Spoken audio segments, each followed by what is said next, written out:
Have you ever felt the chill of panic spread through every nerve the moment your phone vibrates? You're scrolling in half darkness, the day slipping away, when a single line of text appears. A tweet. Just one. A few words strung together in a hurry, but they hit you like an alarm. Urgent, ominous, undeniable. You stop breathing. Your pulse spikes. You stare as though your life depends on deciphering its meaning. The text reads, "Global food supply, at risk millions to starve within days." No source, no explanation, just a claim powerful enough to shake continents. You hesitate, confused. Could it be true? You glance at the clock. It's late.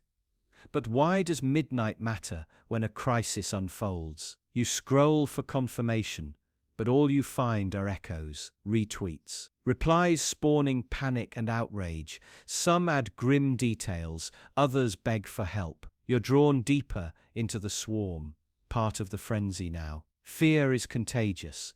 It travels faster than any virus because it feeds on expectation and dread. You reread that tweet, focusing on every word.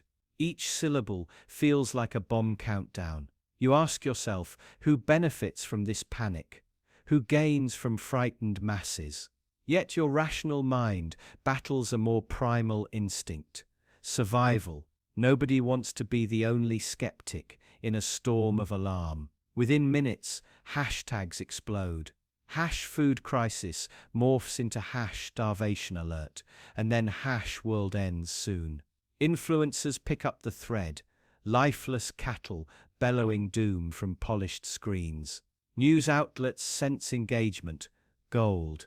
They publish articles speculating, quoting anonymous sources. Governments scramble to issue statements, but their measured tone feels inadequate against the raw power of viral outrage.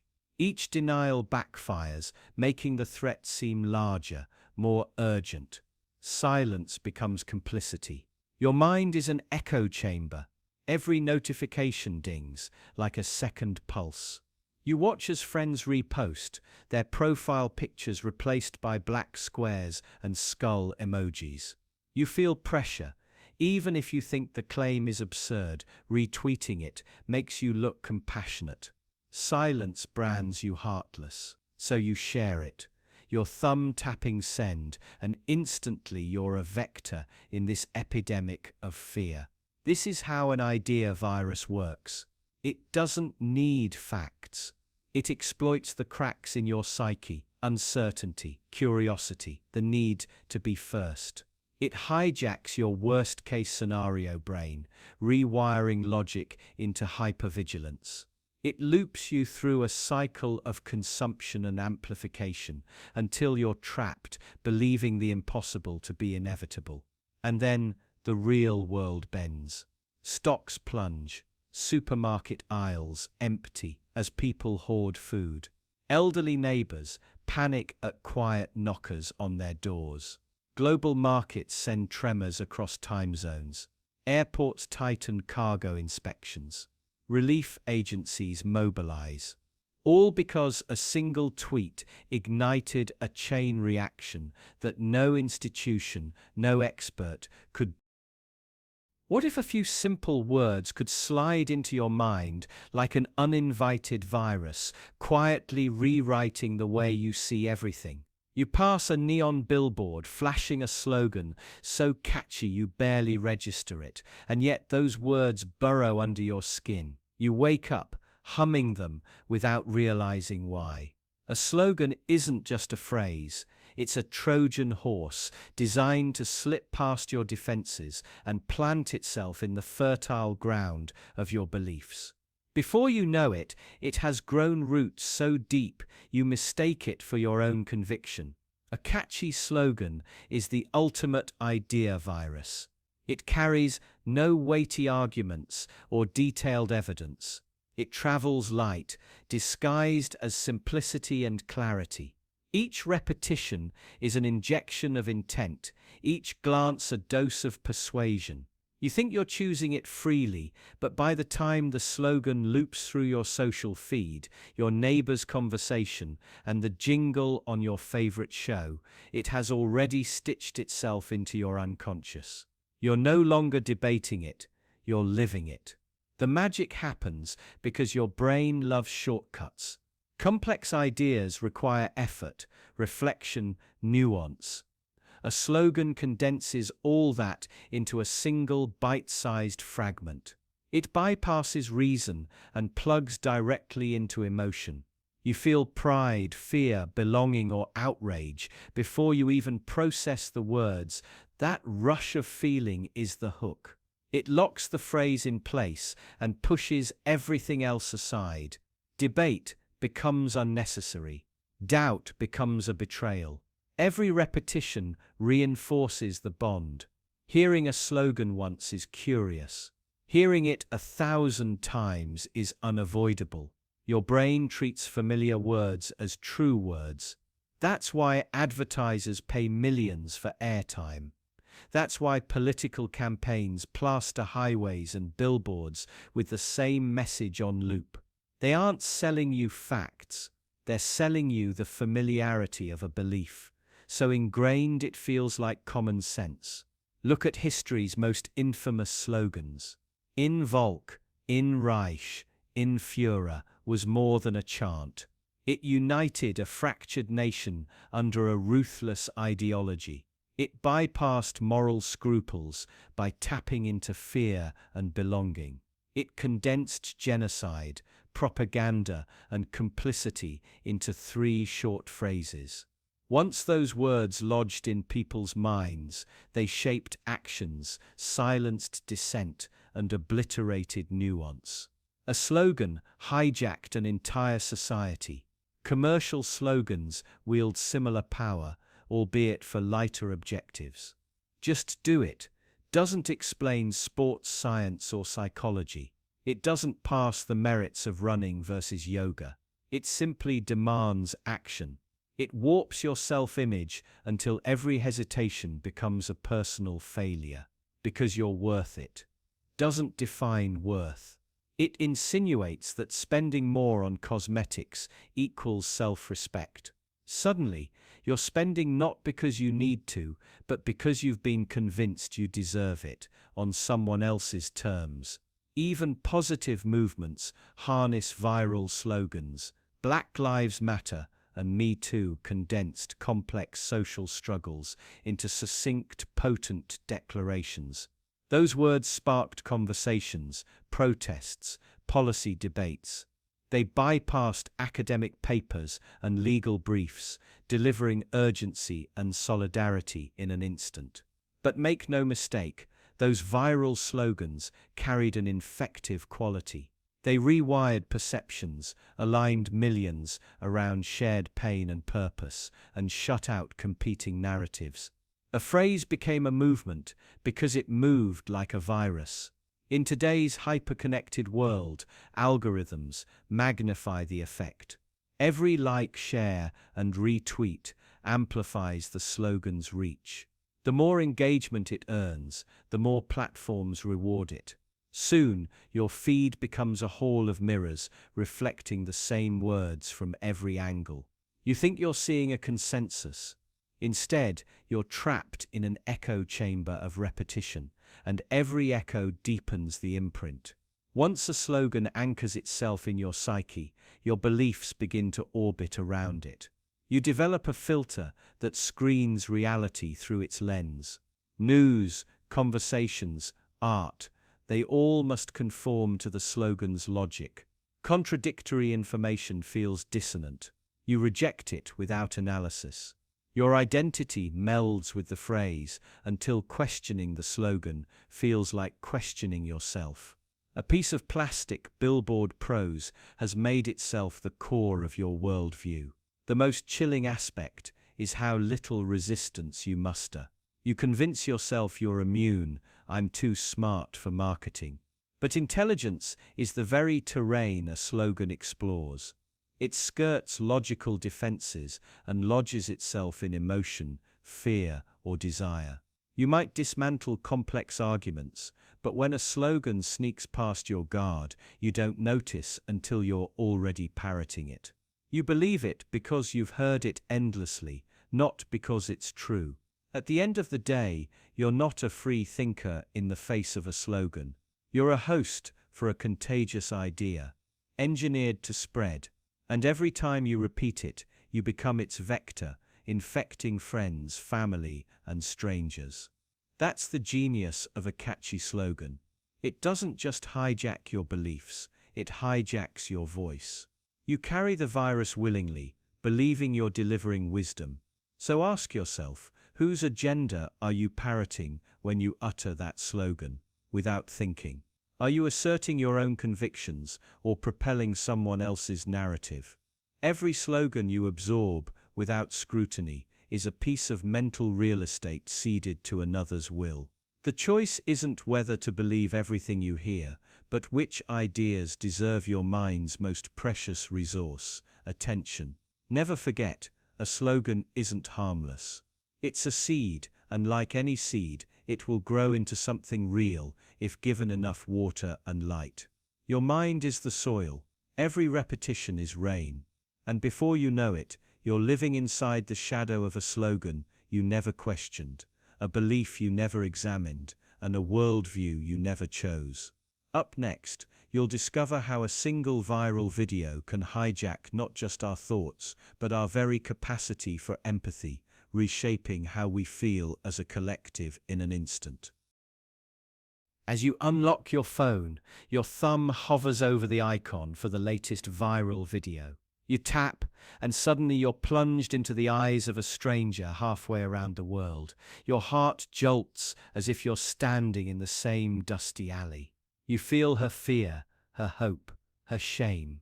Every time her lips move, another quiver ripples through your chest. It seems impossible that a few seconds of pixels could stir something so raw inside you. But here you are, weeping for someone you have never met. Your tears seal a bond born in the silence between frames. The algorithm learned your triggers long before you did. It knows the precise hue of desperation that activates your mirror neurons, the cadence of a trembling voice that fractures your resolve. It stitched together clips of heartbreak and triumph until your empathy circuits rewired themselves, repurposed for broadcasting. You didn't sign a contract, but every swipe, every like forged a neural pathway connecting your most visceral emotions to a digital pulse. You became both audience and actor in a vast, unseen play. At first you believed it was beautiful, a global choir of compassion, voices echoing in solidarity. One thumbnail could rally thousands to donate water, to share shelter, to advocate for justice. You felt part of something larger than your own life, united by a simple urge to help. Empathy was no longer a private virtue, but a collective force. You reveled in the flood of comments, hundreds of hearts, prayers, hopeful words marching across your screen like a silent protest. But then something shifted. Beneath the surge of goodwill, an undercurrent of fatigue began to rise. Each new video pulled you deeper until the faces blurred together, their stories dissolving into a static ache behind your eyes. You found yourself scrolling, waiting for the next emotional spike, chasing that briefly exhilarating collapse of distance between you and another human soul. Empathy became a commodity, measured in views and shares, subject to the same cold calculus that prices clicks on an ad. One morning, as you watched the latest clip, you realized you no longer felt much of anything. You recognized the triggers and anticipated the tears, the call to action. You performed empathy like a ceremony, mouthing comfort phrases in the comments while your heart remained still. You had been rewired, yes, but by a design that profited from your compassion. Your generosity was harvested, your attention sold, your empathy weaponized to shape opinions, to tilt elections, to drive viral fundraising campaigns that disappeared without trace. Pause and ask yourself who truly controls this emotional cascade. You imagine protest signs, marches, movements born online in a matter of hours. But behind those migrations of feeling stands an invisible puppeteer in a glass tower, analyzing your reactions, refining the stimuli until your empathy no longer belongs to you. It becomes data, a resource to be extracted, preserved, and used to engineer consent. You thought you were joining a global outcry. In truth, you were stepping into a trap designed to bend your soul. Yet the worst part is the doubt that follows. You wonder if your compassion ever meant anything at all, or if it was simply another asset to be mined. You catch yourself questioning the sincerity of hunger crises, of tearful reunions, of triumphant rescues. You ask whether any of it was real or just a well-crafted narrative to pull your strings. You question yourself, is empathy genuine, or have you been trained to mimic emotion on command? Despite the cynicism creeping in, beneath it all lies a quiet spark of hope. You recall a clip of a child offering her last bottle of water to a stranger, a single gesture that defied algorithmic design. You remember a moment when the rush of collective grief paused long enough for you to look inward and remember who you are. That flash of unmediated humanity reminds you that viruses, even the most insidious, can be confronted by something profoundly personal. Now you face a choice. Will you let every video become a rerun of the same programmed experience, or will you reclaim empathy on your own terms? Will you silence the noise, step away from the feed, and reconnect with people whose stories don't come pre-packaged for virality? Real empathy demands risk and discomfort. It asks you to care without guarantee of reward, to listen without tallying reactions, to act without broadcasting every gesture. Because if you surrender your empathy to the highest bidder, what makes you different from the bytes of data streaming through the network? True compassion lives beyond hashtags and trending metrics. It exists in the quiet support of someone standing with you in the dark, in the hand you hold without recording it, in the act of mercy that knows no audience. That is the empathy. No algorithm can rewire. The real question isn't whether a viral video can hack your heart. It's whether you will allow it to keep doing so, or whether you will choose to feel your own feelings again. Next, you will see how a single hashtag can ignite hysteria, and you'll have to decide if you're still listening of your own accord. What if a single word could ignite a wildfire of panic across the world? One simple string of characters, anchored by a hashtag, bursting into every feed, every notification, every conversation. One moment you're scrolling through harmless memes, the next your heart thunders as that charged phrase glows on your screen, demanding attention as though your life depends on it. This is the raw power of a trending hashtag that fuels hysteria. It starts innocently. Someone notices an odd pattern, a mysterious post, or a blurred image that hints at hidden threats. They brand it with a hashtag, framing it as urgent evidence. You pause, you tap, you share. In minutes, that hashtag is replicated by thousands, then millions, like ripples expanding from a stone dropped in a still pond. What began as a curious question, could there be danger we're overlooking, becomes a frenzied plea. Share before it's erased. But why this relentless urgency? Because in moments of uncertainty, your brain craves belonging and certainty. That flashing tag at the top of your screen rings an alarm deep inside, but it doesn't demand scrutiny, it commands dissemination. Each tap feels like joining a secret society of truth seekers. Social proof takes over like a tidal wave, sweeping aside caution. You see the growing share count and think, everyone else believes it, so it must be real. You become both conductor and audience in a symphony of fear. Meanwhile, algorithms feed on that panic. They learn what makes you stop scrolling, what makes your thumb linger, and your pulse accelerate. With each click, the platform pushes the hashtag into more feeds, prioritizing outrage over accuracy. You see the same warnings in different formats: animated graphics, urgent text overlays, snippets of videos without context. It floods your timeline so that every glance at your phone feels like stepping into a room where echoes of alarm bounce off every wall. Your cognitive filters flicker and then dim. Confirmation bias takes the wheel, spotlighting only what aligns with the narrative. Contradictions are dismissed as lies or paid propaganda. You cling to fragments of half-truths because they feel like anchors in a sea of uncertainty. The hashtag is no longer a tag, it's a creed, one that demands unwavering loyalty. Real-world examples are chilling. Recall when #Save the Children surged, filled with tales of hidden networks trafficking innocents in government basements. Or when #Plandemic flooded timelines with doctored graphs and selective quotes, spurring calls for martial law to protect public health.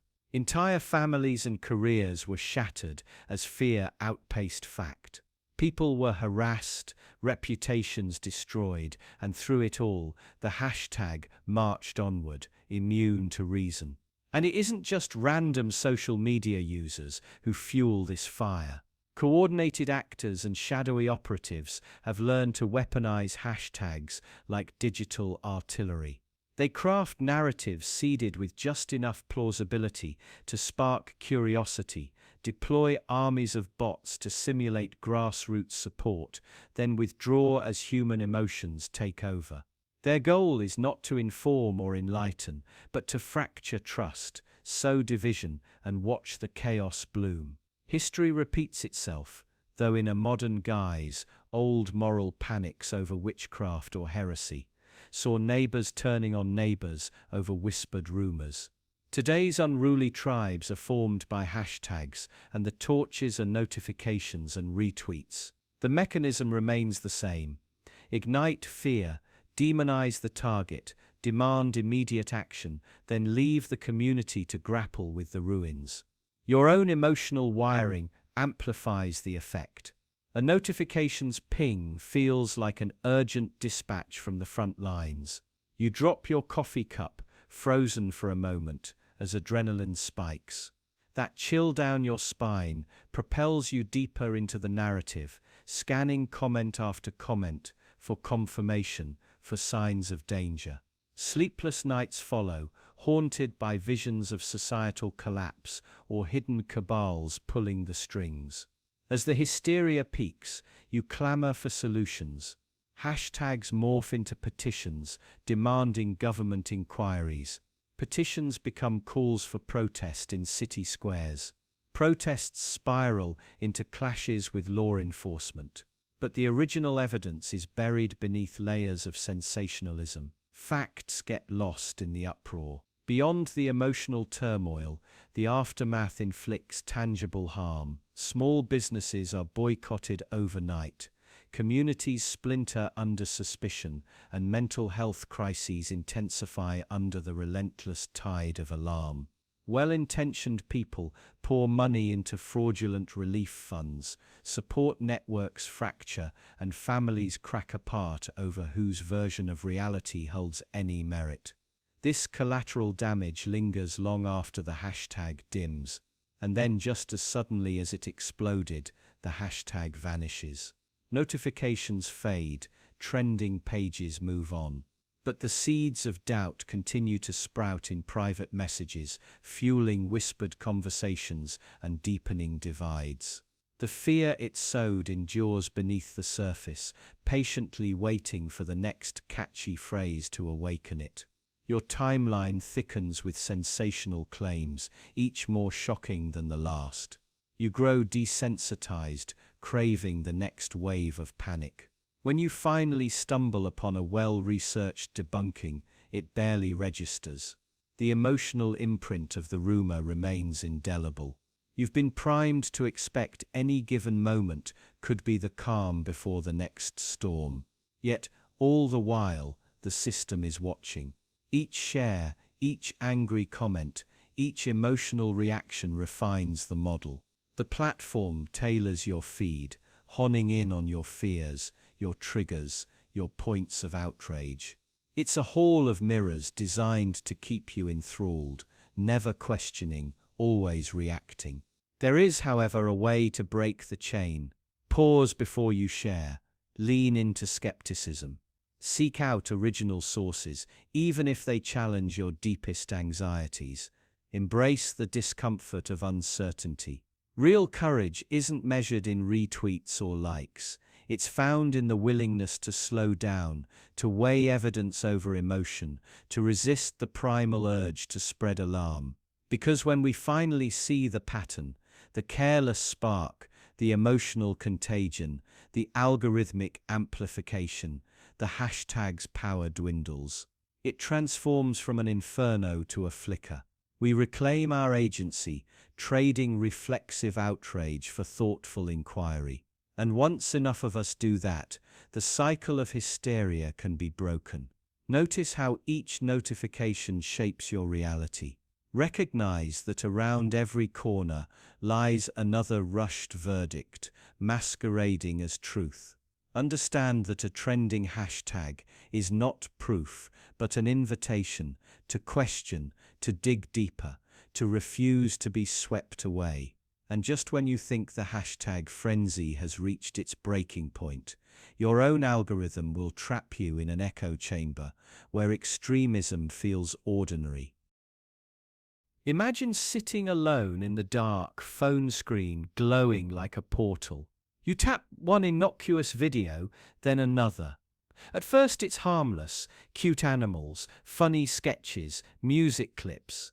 But then a voice emerges, more urgent, more divisive. Your feed shifts. Subtle changes, videos about politics, then conspiracies, then outrage. Each clip teases your mind, nudges your fear, whispers that the world is darker, more dangerous than you ever imagined. You keep watching, you can't stop. Behind every swipe and tap lurks an invisible conductor, an algorithm that learns what makes you linger, what pulls you deeper into the void. It notes your reactions, the videos you watch twice, the headlines you click, the outrage you share.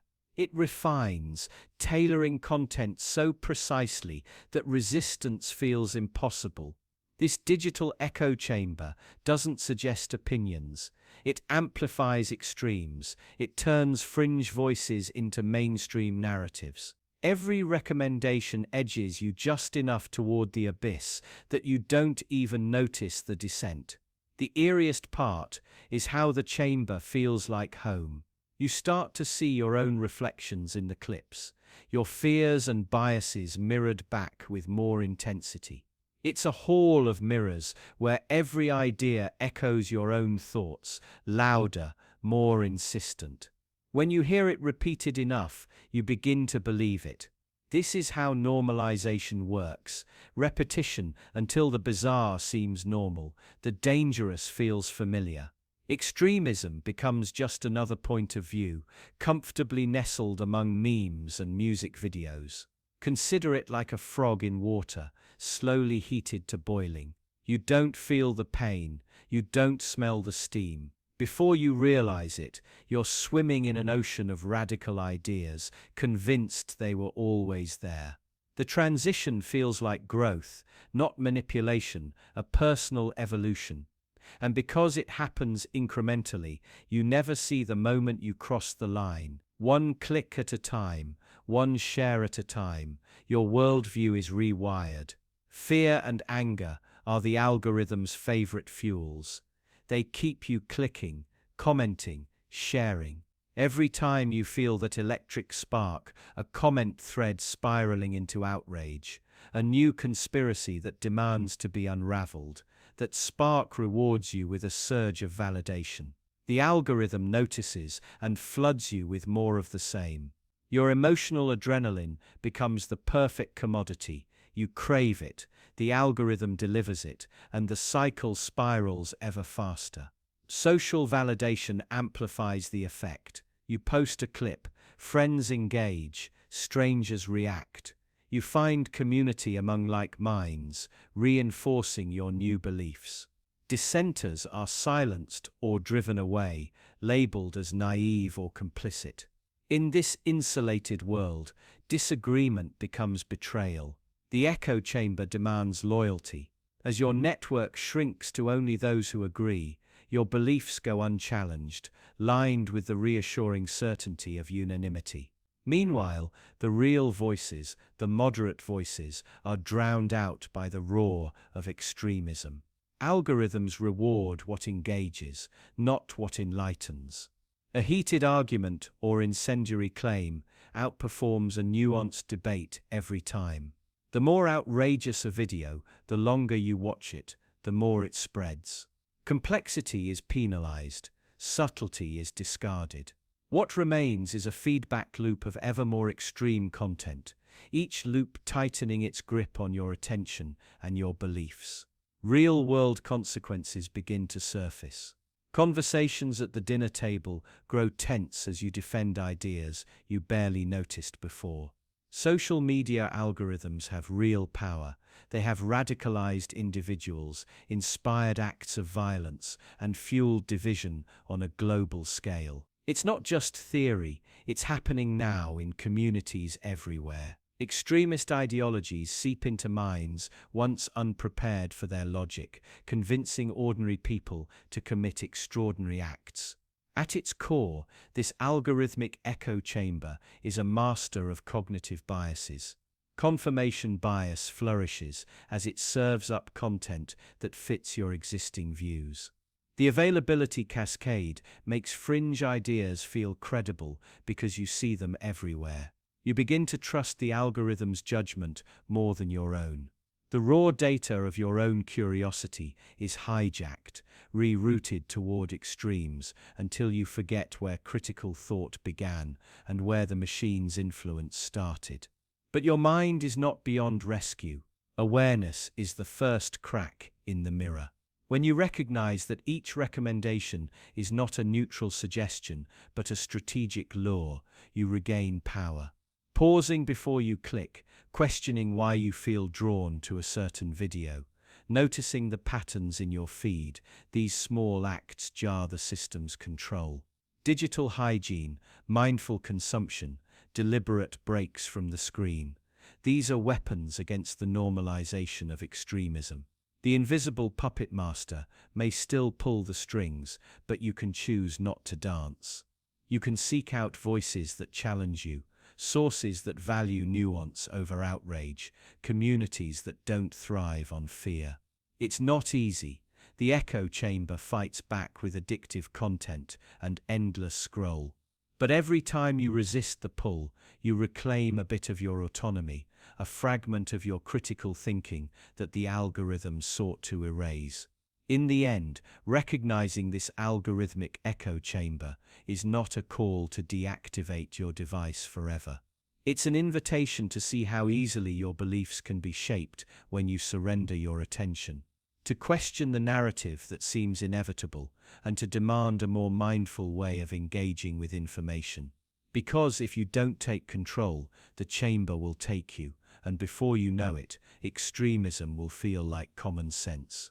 Up next, prepare to witness how a 30-second clip can obliterate your critical thinking faster than you think. Have you ever felt your mind go blank in an instant, as though someone flipped a switch behind your eyes?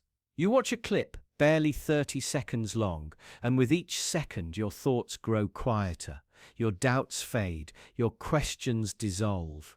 You lean in, mesmerized, as images flash faster than you can process. A voice whispers certainty into every crevice of your mind, and before you know it, the part of you that questioned is gone. It begins so innocently. A burst of color, a jingle that lodges itself in your ear, a confident statement that feels undeniable. You don't notice the trap until it snaps shut. Your critical mind, the part that weighs evidence and demands proof, is rendered inert. You find yourself nodding along, parroting ideas you barely grasp, sharing a conclusion you never examined. The clip does not argue. It bypasses argument altogether. It intoxicatingly insists. Imagine a chemical reagent poured over ink, dissolving every letter until the page is blank once more. That's what this clip does. It erases the ink of your curiosity. You forget the questions you were asking 5 seconds ago. You forget the voice inside you that kept warning you to think twice. All that remains is a manufactured certainty, pristine and unchallenged. It feels effortless. A few cuts, a clever sound effect, a charismatic speaker framed just so. You might think you would resist, but you don't. Your brain craves simplicity. It loves speed. It relishes emotional certainty more than cautious analysis. And so it surrenders. What makes this phenomenon so disturbing is its subtlety. There is no flash mob of manipulators, no overt call to submission. It plays out in the privacy of your thumb scroll, disguised as entertainment, news, or inspiration. One moment you're browsing, the next you're swept into a narrative that feels like gospel. The next moment after that, you can't even recall how you arrived at these beliefs. There is a term for this in dark psychology: cognitive bypass. Instead of confronting the mind's gatekeeper, you sneak in through the back window. A single blur of a statistic, a rapid juxtaposition of images, a warm, smiling face assuring you that what you believe is the only reasonable conclusion. Your internal guard is confused by the speed and novelty. It does not know how to object. It surrenders instead. Think about the last time you saw a persuasive clip online. You felt a shiver, a quick pulse of agreement, then a sudden calm, as if someone had clicked a pause button on your doubt. That moment of calm is the erasure in action. Doubt is the mind's alarm system. Marketers know this. Politicians know this. Activists know this. They all covet this 30-second power to silence your critical voice. They feed you dopamine through concise narratives, then harvest your unexamined convictions. They do not need to build a careful argument. They just need to distract, provoke an emotion, and seal off the channels of reason. Your vulnerability is universal. It does not matter how educated you are, how many books you have read, or how many debates you have won. Speed seduces all minds. A rapid edit is a pacifier for your brain. It coos, it soothes, and it leads you to sleep in the cradle of half-truths. But there is a collective danger here. When individuals lose their capacity for critical thought, societies tumble. Echo chambers form, built not on dialogue, but on synchronized silence. Each person's doubt is muted, leaving only the amplified chorus of unshared convictions. History warns us what happens when doubt is suppressed: blind obedience, unchecked propaganda, and the gradual erasure of freedom itself. And yet, you might think you are immune. You might reassure yourself that you always think for yourself. But pause. Reflect on the last time you shared a clip without reading beyond the headline. Reflect on the moment you reposted an idea you never questioned. Were you certain it was true, or was it simply the easiest thought to carry forward? This clip did not persuade you. It evacuated your persuasion mechanism. It left you with a hollow echo chamber inside your skull, repeating whatever tune someone else composed. You became a vessel, emptied of skepticism, ready to be filled with another person's agenda. Now, ask yourself, what questions were you entertaining before the clip began? Which doubts did you silence so swiftly? And more importantly, what could you have discovered if you had retained even a fraction of your critical voice? Because once your capacity to question is erased, you cannot rebuild it with a single click. Doubt demands space, time, and effort to flourish. It emerges slowly, through reflection, through confrontation with uncomfortable nuance. A 30-second clip offers none of that. It demands immediate surrender. So the next time your screen lights up with a suspiciously concise argument, remember the power it wields. Remember how easily your mind can be convinced it no longer needs to think. Remember that the real battle for truth is fought in the silent spaces where questions still linger. Take a breath, rewind that clip, ask yourself why it felt so convincing, and don't let the silence of erased thought become your default setting. What if the next idea you absorb is not a clip at all, but a single forged line that rewrites history in your mind forever? Have you ever repeated something so convincingly that you believed it resembled a memory? That moment, you hear a line attributed to a hero, a thinker, or a leader, and you nod as if you heard it before. The power of the spoken word is intoxicating. It can cement our beliefs, shape our identities, and alter the course of history if only we let it. But what happens when that line was never uttered? When the memory we cling to is nothing more than a ghost, a whisper breathed into existence by someone with an agenda? Imagine a city's collective heartbeat shifting overnight because of a single phrase. The note surfaces in an archive, penned in a familiar hand. Peace is nothing but the luxury of the oppressor. Instantly, statues are defaced, streets erupt in debate, and history itself trembles. That phrase, false though it is, spreads faster than truth ever could. You feel its weight, repeating it with conviction, believing it was always there, woven into the fabric of our past. Memory is a fragile tapestry, each thread vulnerable to manipulation. When you hear a quote enough times on social media, in speeches plastered on posters, your brain begins to fill in the gaps.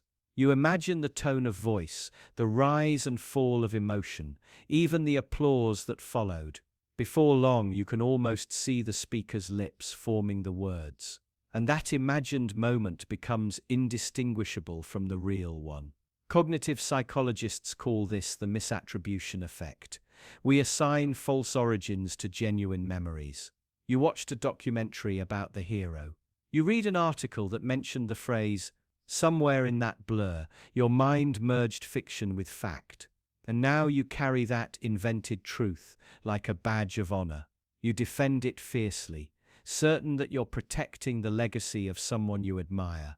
But what of the fallout? When a fabricated quote gains enough traction, it doesn't just rewrite history, it fractures trust. Friends argue over a line that never existed.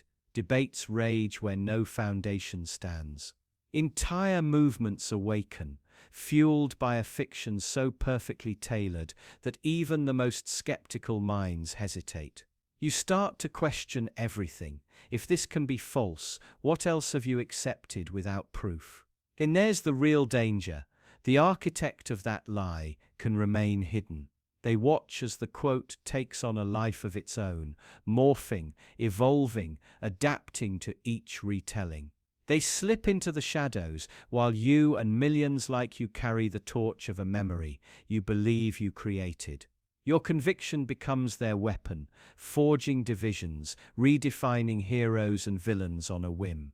Consider how propaganda has always thrived on this vulnerability. A few well-placed words, repeated in the right channels, can topple reputations and rewrite public memory. You think you're safe when you dismiss obvious lies, but fabricated quotes slip through the cracks of critical thinking. They feel familiar, comfortable even, because your mind wants to anchor them in something real, and that desire betrays you. The struggle to correct the record is agonizing.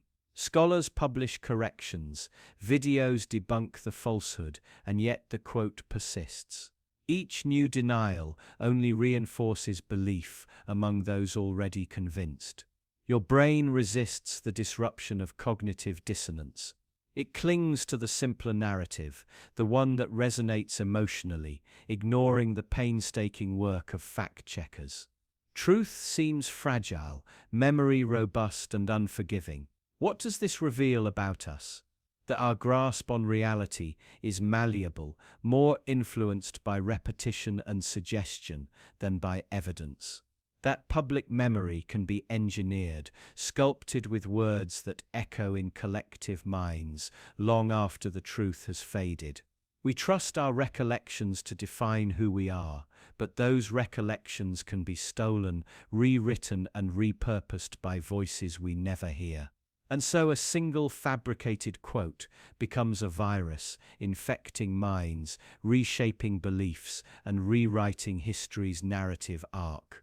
It spreads invisibly, mutates with each retelling, and embeds itself so deeply that it feels unassailable. You carry it, share it, live it, never realizing you're perpetuating a lie born from someone's cunning design. In the end, the most frightening question isn't who authored the quote or why. It's how many of our convictions, our shared stories, and our sense of self have been built on whispers of falsehood. When every remembered truth can be challenged, when every stone of public memory can be overturned, who then can we trust? But what if a single, sensational headline holds the key to diverting us entirely, pulling our gaze away from the real manipulation unfolding beneath the surface? Imagine waking in the dead of night, your phone illuminating the darkness with a sensational headline so shocking it feels like a blow to the gut. You swipe, eyes widening as words like scandal, betrayal, apocalypse flash before you. Your heart pounds. Your mind snaps to attention. You haven't noticed the world outside your screen, but right now, this moment demands every ounce of your focus. Sensational headlines are engineered for this exact reaction. They hijack your emotions before your reason can even catch up. They exploit your worst fears and feed on your curiosity. One sentence can unsettle your entire sense of reality, ricocheting through your mind like a runaway train. You feel compelled to share, to warn others, to summon them into your sudden crisis. Your body answers that flashing red text as if an enemy stands at your door.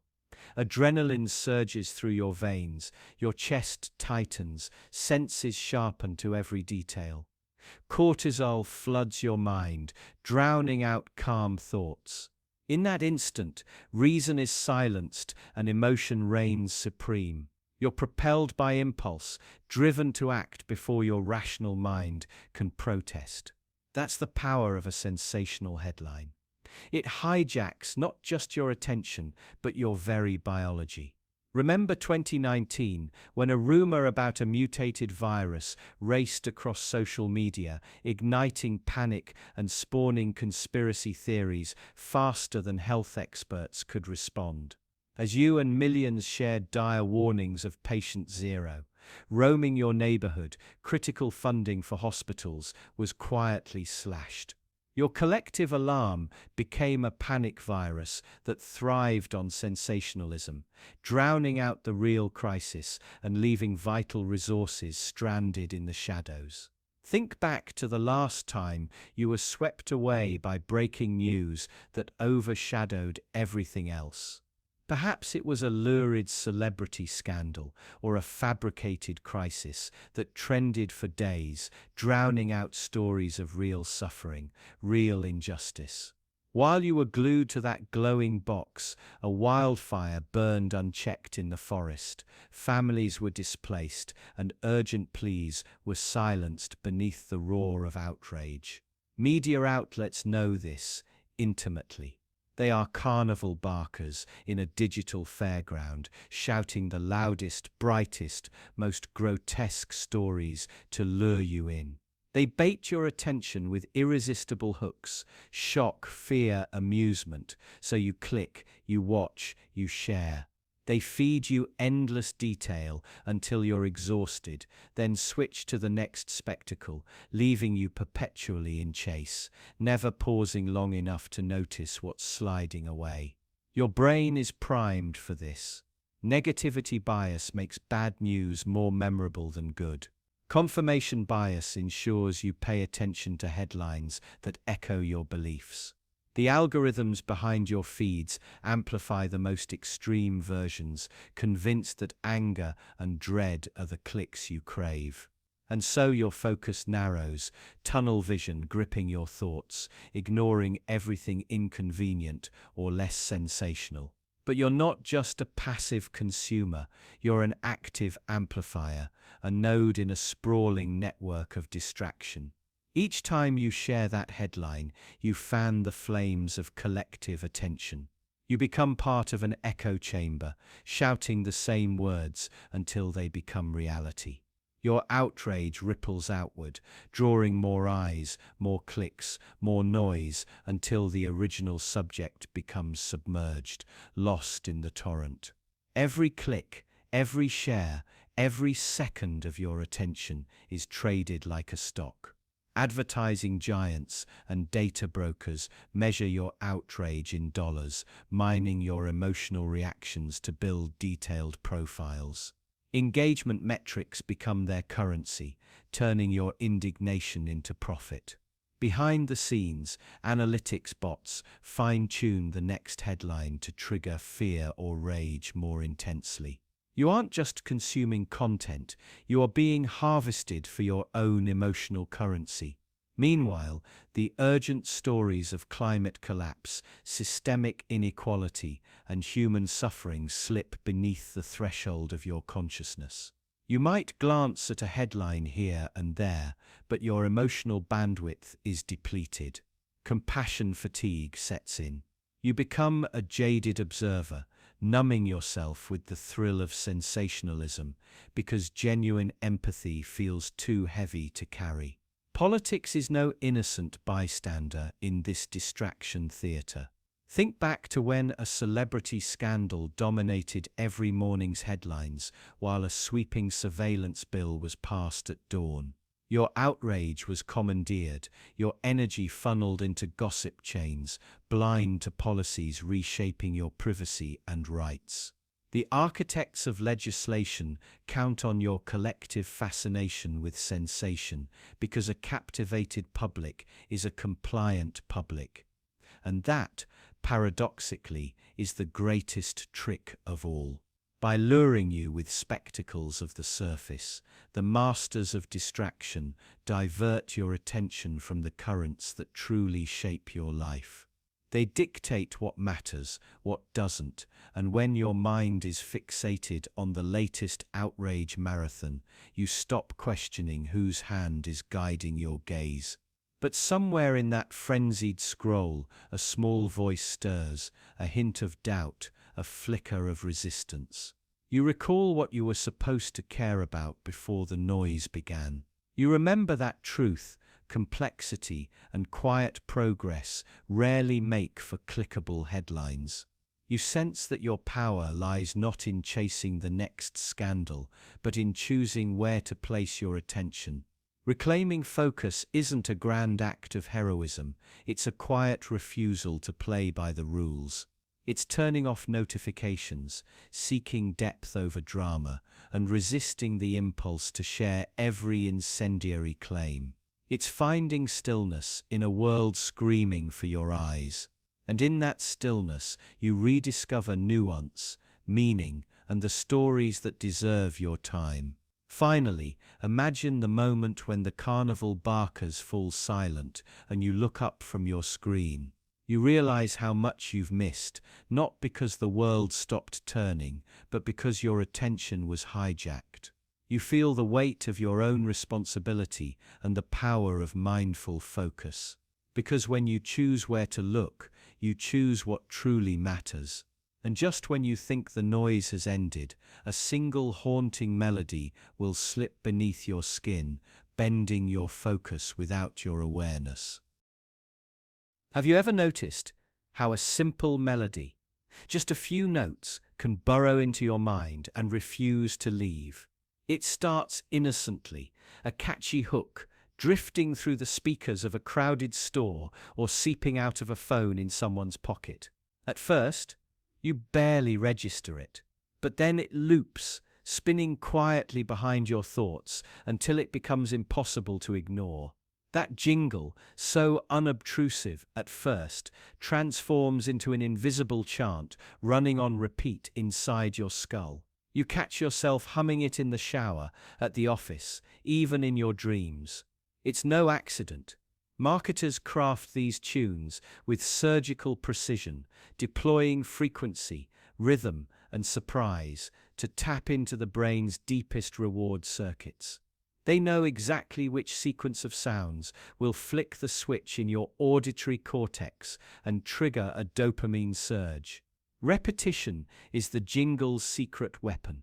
Every time you hear it, your brain forges stronger neural connections around those notes. Soon your mind craves the pattern, like a habit. You don't choose to remember, your memory is hijacked. A single exposure might only leave a faint impression, but repeated plays, online ads, radio spots, even background loops in elevators, etch the melody into your subconscious. Before long, it feels like it's always been there. Beyond pure repetition, jingles exploit emotional shortcuts. A minor chord here evokes nostalgia. A sudden key change sparks surprise. A whispering chorus offers intimacy. These musical cues bypass rational thought, tapping directly into your limbic system. You feel happy, secure, or energized without understanding why. That emotional resonance lingers long after the jingle stops, creating a craving for the brand, the product, or the message attached to those few notes. Think of that famous 5-second loop you can't shake, the one that sold you breakfast cereal or a smartphone plan. You might never buy the product consciously, yet the next time you walk down that aisle, something in you nudges toward that logo, that box, that price tag. You wonder why you feel that pull. Then you remember the melody. But even if you try to resist, your brain has already been rewired to associate comfort or excitement with that brand. And it's not just commercials, political campaigns, social movements, even charitable appeals employ the same hypnotic tactics. A chant at a rally, a snippet of a viral video, a ringtone specially composed to remind you of your duty. All these are jingles in disguise. They embed themselves in your neural pathways, guiding your emotions, twisting your perceptions, nudging you toward decisions you think are yours, but are really orchestrated by invisible composers. This is where the line between persuasion and manipulation blurs. You're convinced you're making a free choice, humming along because you enjoy it.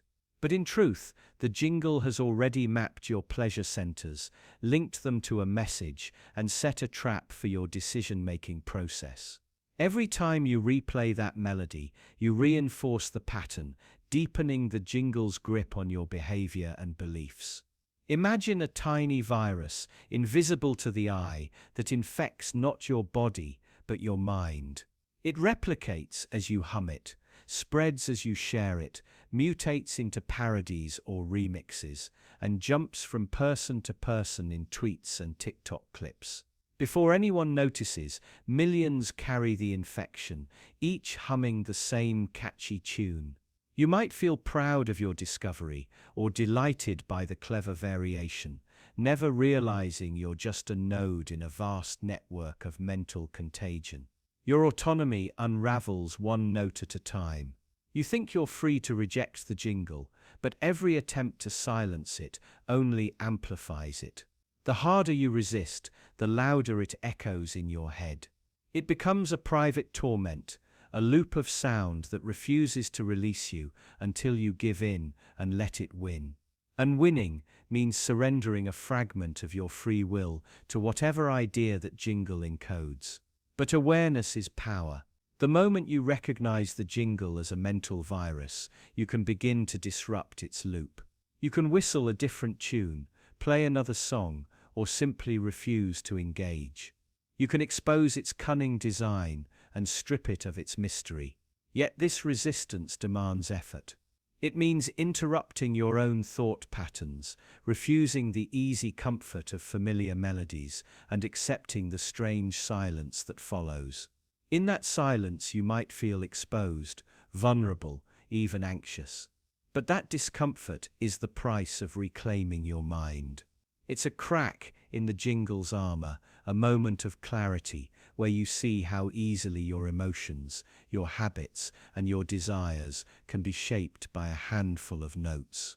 And once you glimpse that truth, you can start to choose your own soundtrack. The hypnotic jingle isn't just a harmless earworm, it's a subtle invasion, a Trojan horse loaded with intent. It sneaks through your defenses, wins your trust, and then turns you into its unwitting advocate. Every time you hum the tune, you carry its message into new minds, extending its reach, deepening its influence, and reinforcing the very system that crafted it. Now, as the last strains of that jingle fade in your mind, you realize that sound itself can be a weapon.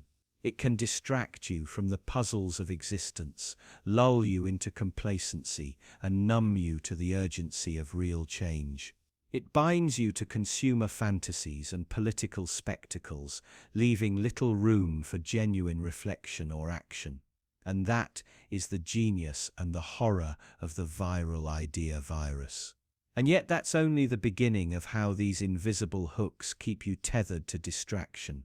And next you'll see how a simple dance challenge can blind millions to the world's most urgent crises. Have you ever felt the pull of a simple beat tugging at your chest, compelling your body to move when you least expect it? Picture your phone lighting up with a new dance challenge. The screen floods with smiling faces, perfect moves, and that irresistible rhythm. You find yourself tapping the play button again, feeling the music reverberate through your bones. It's harmless, fun, even unifying. But while your feet mimic the steps, your mind drifts elsewhere, chasing likes and shares. What begins as innocent choreography quietly captures your attention and claims a piece of your mind without asking permission. In the coffee queue at work, you watch colleagues huddle over their phones, grinning as they whisper the beat, replaying the routine. No one mentions the climate protest happening downtown, or the news of another corporate scandal splashing the front page. Conversation shrinks to countdowns and step counts, 1, 2, 3, 4, while complex issues fade to static. The world bleeds in every headline, but you're distracted by an 8-count loop. For a fleeting moment, the urge to belong to something bigger seems enough. Yet beneath the shared smiles lies a deeper silence, a silence that swallows urgent questions about our collective future. You sense it in the emptiness, the hollow rhythm replacing the pulse of real concerns. Behind each trending clip lies an invisible orchestra of algorithms scanning your every move. They analyze what makes you linger, what makes your heart quicken. Each view, each replay feeds the machine, teaching it your desires and your weak spots. The more time you spend mirroring choreography, the deeper you sink into its web. You start to crave the next challenge, the next step. Soon, dancing becomes less about creativity and more about compliance, following a script you didn't write. Your individuality silently erodes, replaced by a preset loop of steps designed not to free you, but to keep you dancing. Meanwhile, beyond the glossy screens, the world lurches toward crisis. Rivers choke on plastic, polar ice retreats into oblivion, and voices crying out for justice grow faint amid the roar of curated content. Wars erupt in distant lands, displacing millions, yet the only battles you see are on virtual stages where participants vie for the next viral crown. Political debates, climate warnings, and social revolutions lose ground to catchy routines. Every spin and clap replaces the urgent call to action. You're dancing through a carnival of distraction while real problems accumulate like unspoken debts on a global ledger, waiting for a reckoning you've been taught to ignore. Take a moment to feel the absurdity. Millions synchronizing their limbs to a polished beat, oblivious to the burning forests, the plumes of smoke that choke our skies. The same hands that clap in unison could be raised in protest or joined to build solutions. Instead, they flash peace signs for likes, blissfully unaware of how easily they've been herded into synchrony. What feels like spontaneity is actually the outcome of countless tests, analytics, and sponsored placements. Influencers and corporations handcraft the moves, seeding trends to keep eyes fixed on fleeting entertainment rather than on the pressing questions that demand courage, sacrifice, and real connection.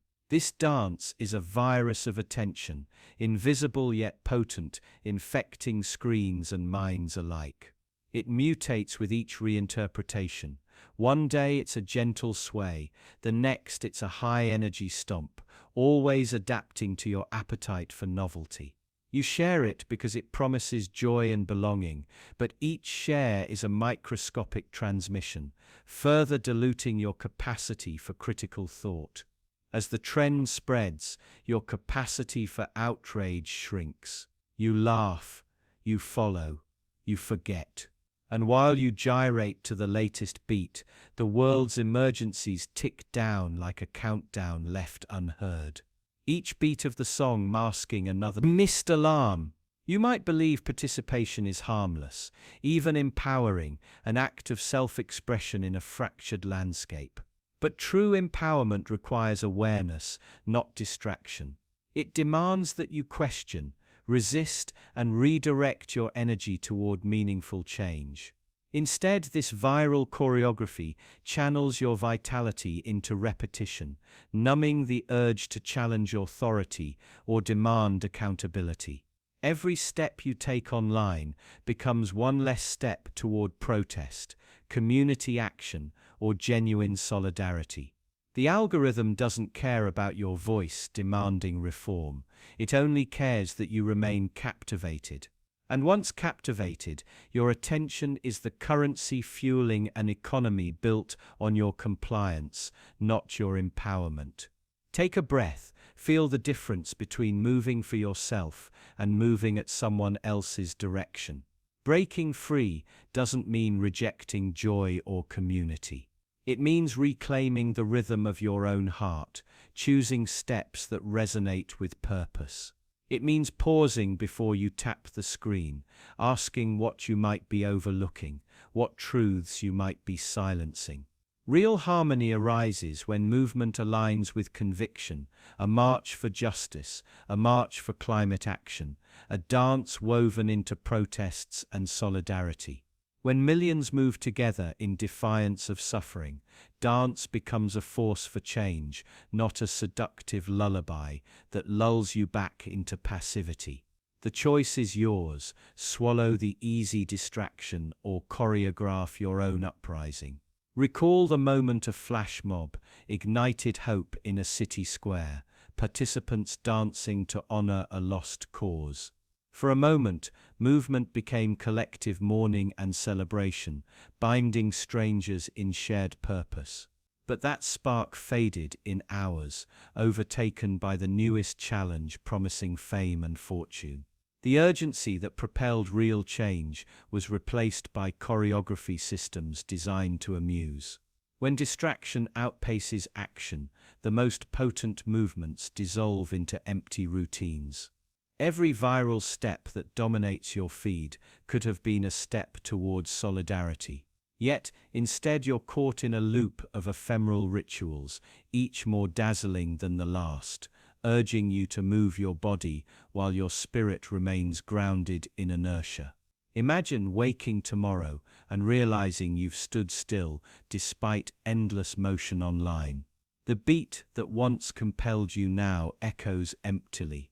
You feel a hollow ache in your chest, a longing to connect with something real. That ache is your conscience, nudging you toward truth. It whispers that the greatest dance is one of awareness, not avoidance. It urges you to tune out the distraction and tune in to the world's urgent heartbeat, demanding your unmediated presence. And next, you'll see precisely how a manipulated poll convinces you of a false majority. Have you ever paused to consider how easily your beliefs can be hijacked by something as simple as a poll? A neat little chart, a confident percentage, a headline that shouts 87% agree, and suddenly you're nodding along, convinced that most people think this way, so maybe you should too. It feels democratic, rational, even scientific. But under the surface, it's one of the most deceptively powerful tools of manipulation ever devised. Imagine this: you come across a poll on social media claiming that nearly everyone supports a controversial idea, say banning a certain book or endorsing a sweeping new surveillance law. The graphic is polished, bright colors and big fonts, the numbers screaming at you. You might hesitate for a moment, question the logic, wonder if it really makes sense. But then that number stares back, 87%. Who are you to stand against nearly everyone else? It gets under your skin in a uniquely sinister way. Humans are social creatures. Conformity isn't a flaw, it's a survival instinct. In our evolutionary past, being out of sync with the tribe meant danger, exile, or death. Your brain still carries those echoes, pushing you to align, to agree, to avoid standing out. So when a poll tells you you're in the tiny minority, your instinct isn't to fight harder, it's to reconsider, doubt yourself, question your judgment. But here's what no flashy infographic tells you. Polls can be rigged, questions can be framed in slippery, leading ways that funnel people toward a desired answer. Sample groups can be carefully curated to exclude dissent.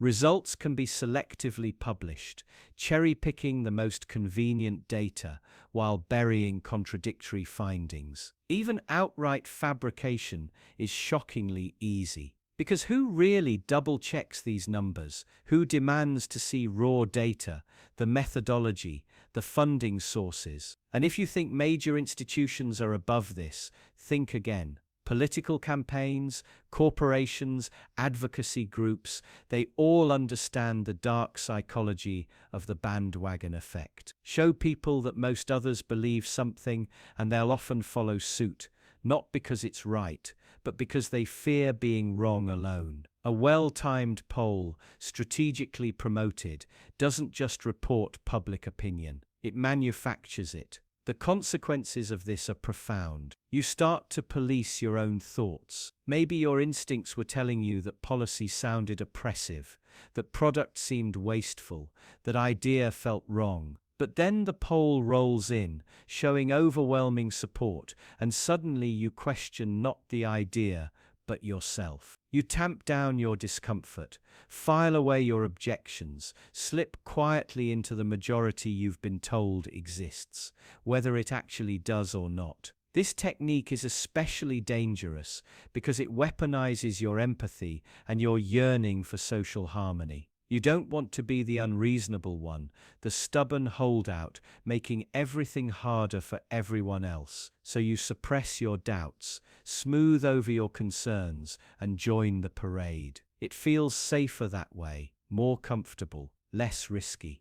But comfort, as you've begun to realize, is often the bait in traps designed to control you. False majorities created by manipulated polls do more than nudge your opinions. They rewrite your sense of what is normal, what is acceptable, what is true. They shrink the space where dissent can live, isolating you in the silence of your own private misgivings. Because here's the final twist.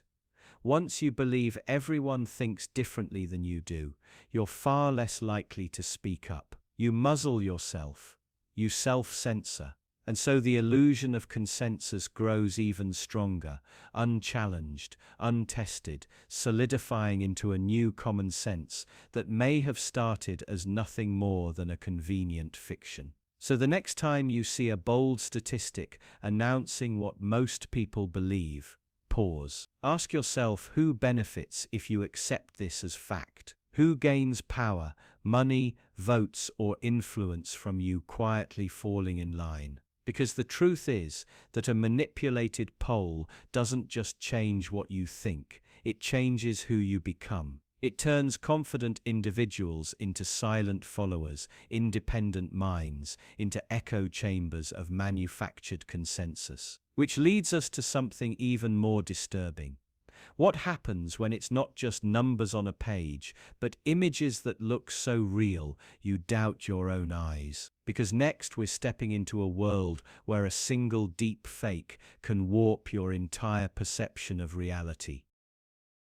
Picture this, you're scrolling late at night, half dazed, drifting through an endless sea of familiar faces and curated moments. Then you see it, a photograph of someone you love, someone you trust, doing something you can't quite process.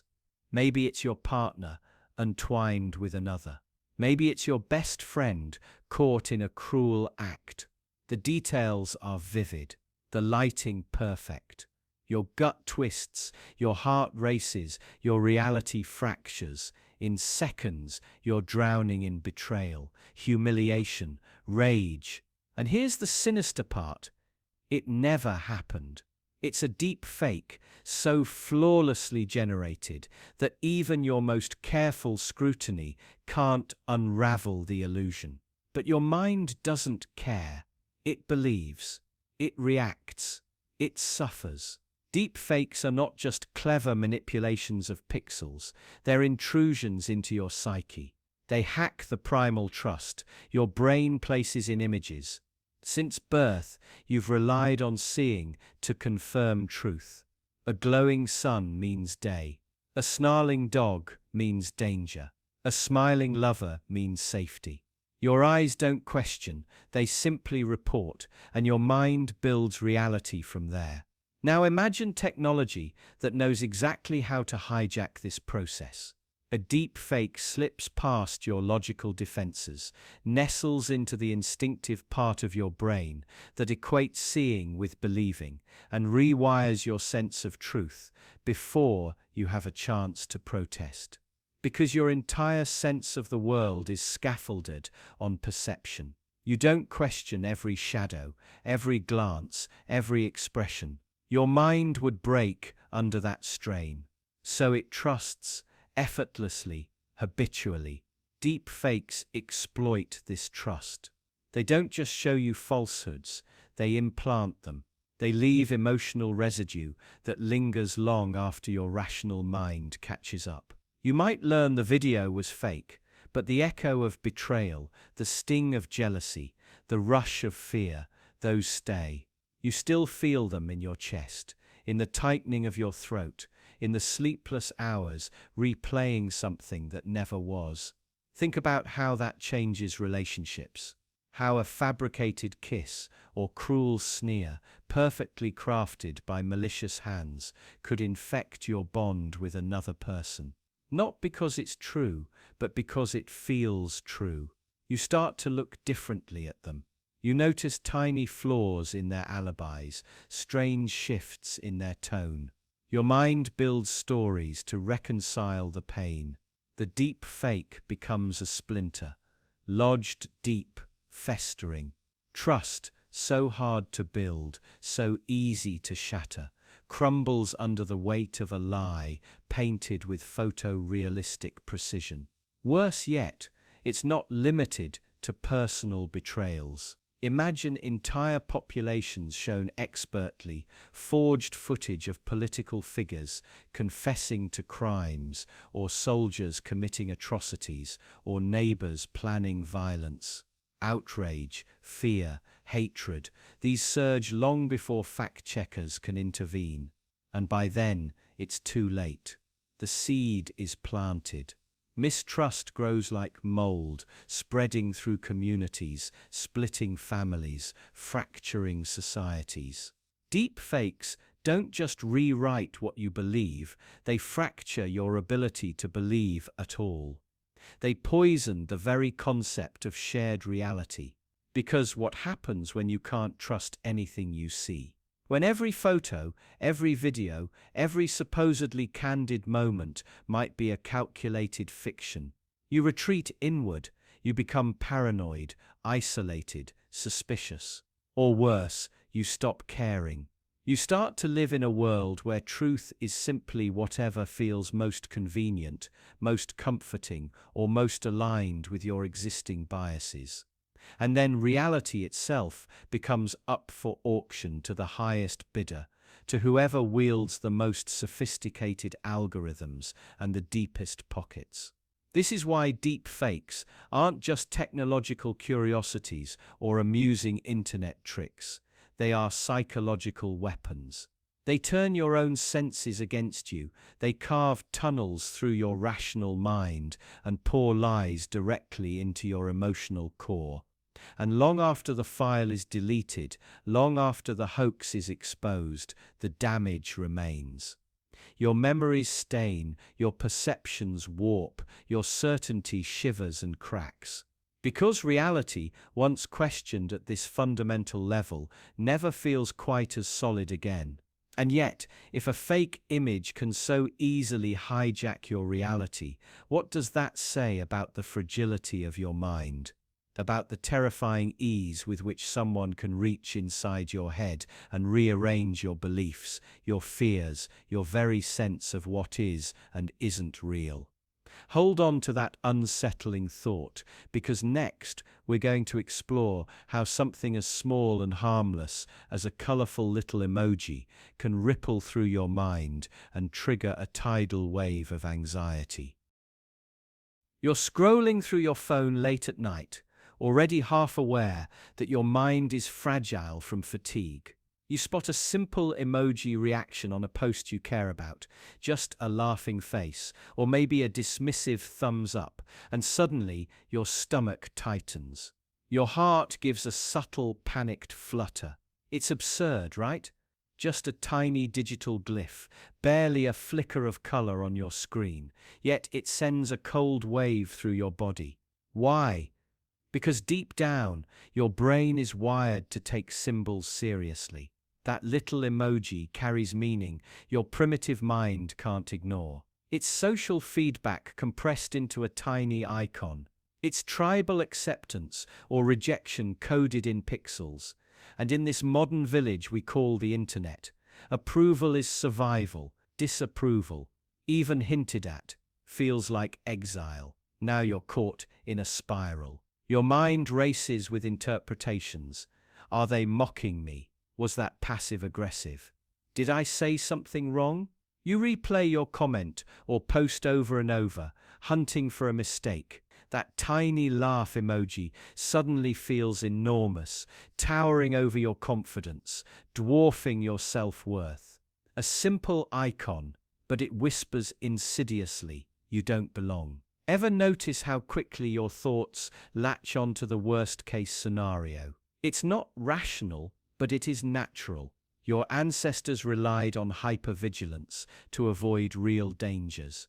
Being ostracized meant death. Today, a digital snub simulates that same existential threat, triggering anxiety not in your conscious reasoning, but in the deeper, older parts of your brain that still believe rejection equals doom. The reaction is chemical. A hit of cortisol floods your system. Your muscles tense, your breath shortens. Even as your rational mind tries to dismiss it. It's just an emoji, your body doesn't care. It prepares for attack or flight because it can't tell the difference between a saber-toothed tiger and a subtle hint of social scorn. This is why you keep checking, keep refreshing, waiting for another notification that might counteract the sting. Maybe someone else will heart your comment. Maybe they'll reply kindly, restore your sense of safety. But this dependence on reassurance only deepens the trap. You're not looking for information anymore. You're seeking relief from a cycle of manufactured panic. And think about how disturbingly efficient this is for the platforms. A tiny icon creates a massive reaction in you. You keep scrolling, keep engaging, keep feeding the machine with your attention, hoping to chase away the anxiety that the machine itself designed to cultivate. Social media companies understand this perfectly. They engineered these systems to turn your need for approval into their endless supply of revenue. Meanwhile, your brain starts adapting. You learn, almost unconsciously, to sanitize your opinions, soften your voice, chase the safest, most agreeable responses. Why risk the tiny icons of disapproval? Why endure that flash of shame, that gut-wrenching fear of being the outsider? Better to fit in, play nice, post carefully calibrated thoughts that attract hearts and smiles instead of ambiguous laughs. What you might not realize is how this erodes you. Slowly, your authenticity chips away.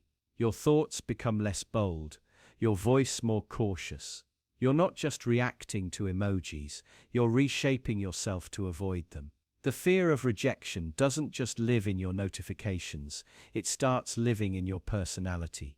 All because of a harmless little icon, an emoji. That tiny symbol is the perfect modern weapon. Small enough to be dismissed, powerful enough to rewrite your emotional landscape. It's how viral ideas slip past your conscious defenses and root themselves in the tender soil of your insecurities. So next time your pulse spikes over a laughing face, remember, it's not really about that one reaction. It's about an ancient survival mechanism, hijacked by modern systems, designed to keep you anxious, engaged, and endlessly compliant. But what happens when that same machinery is used to spread a rumor, one so subtle and infectious, it begins to corrode your trust in the very institutions you rely on? Picture a whisper floating through a crowd, small, almost playful. Someone leans in and says, "Did you hear what they're hiding from us?" It's just a rumor, a tiny seed of doubt planted in the soil of your mind. At first you laugh it off. It sounds absurd, but then you hear it again. From a coworker, from an old friend's social media post, from a stranger at the coffee shop who says it with the hushed urgency of someone convinced they've stumbled onto the real story. That's how it starts, a shared rumor that quietly, almost tenderly, undermines your trust in institutions. Trust is fragile, more delicate than we like to admit.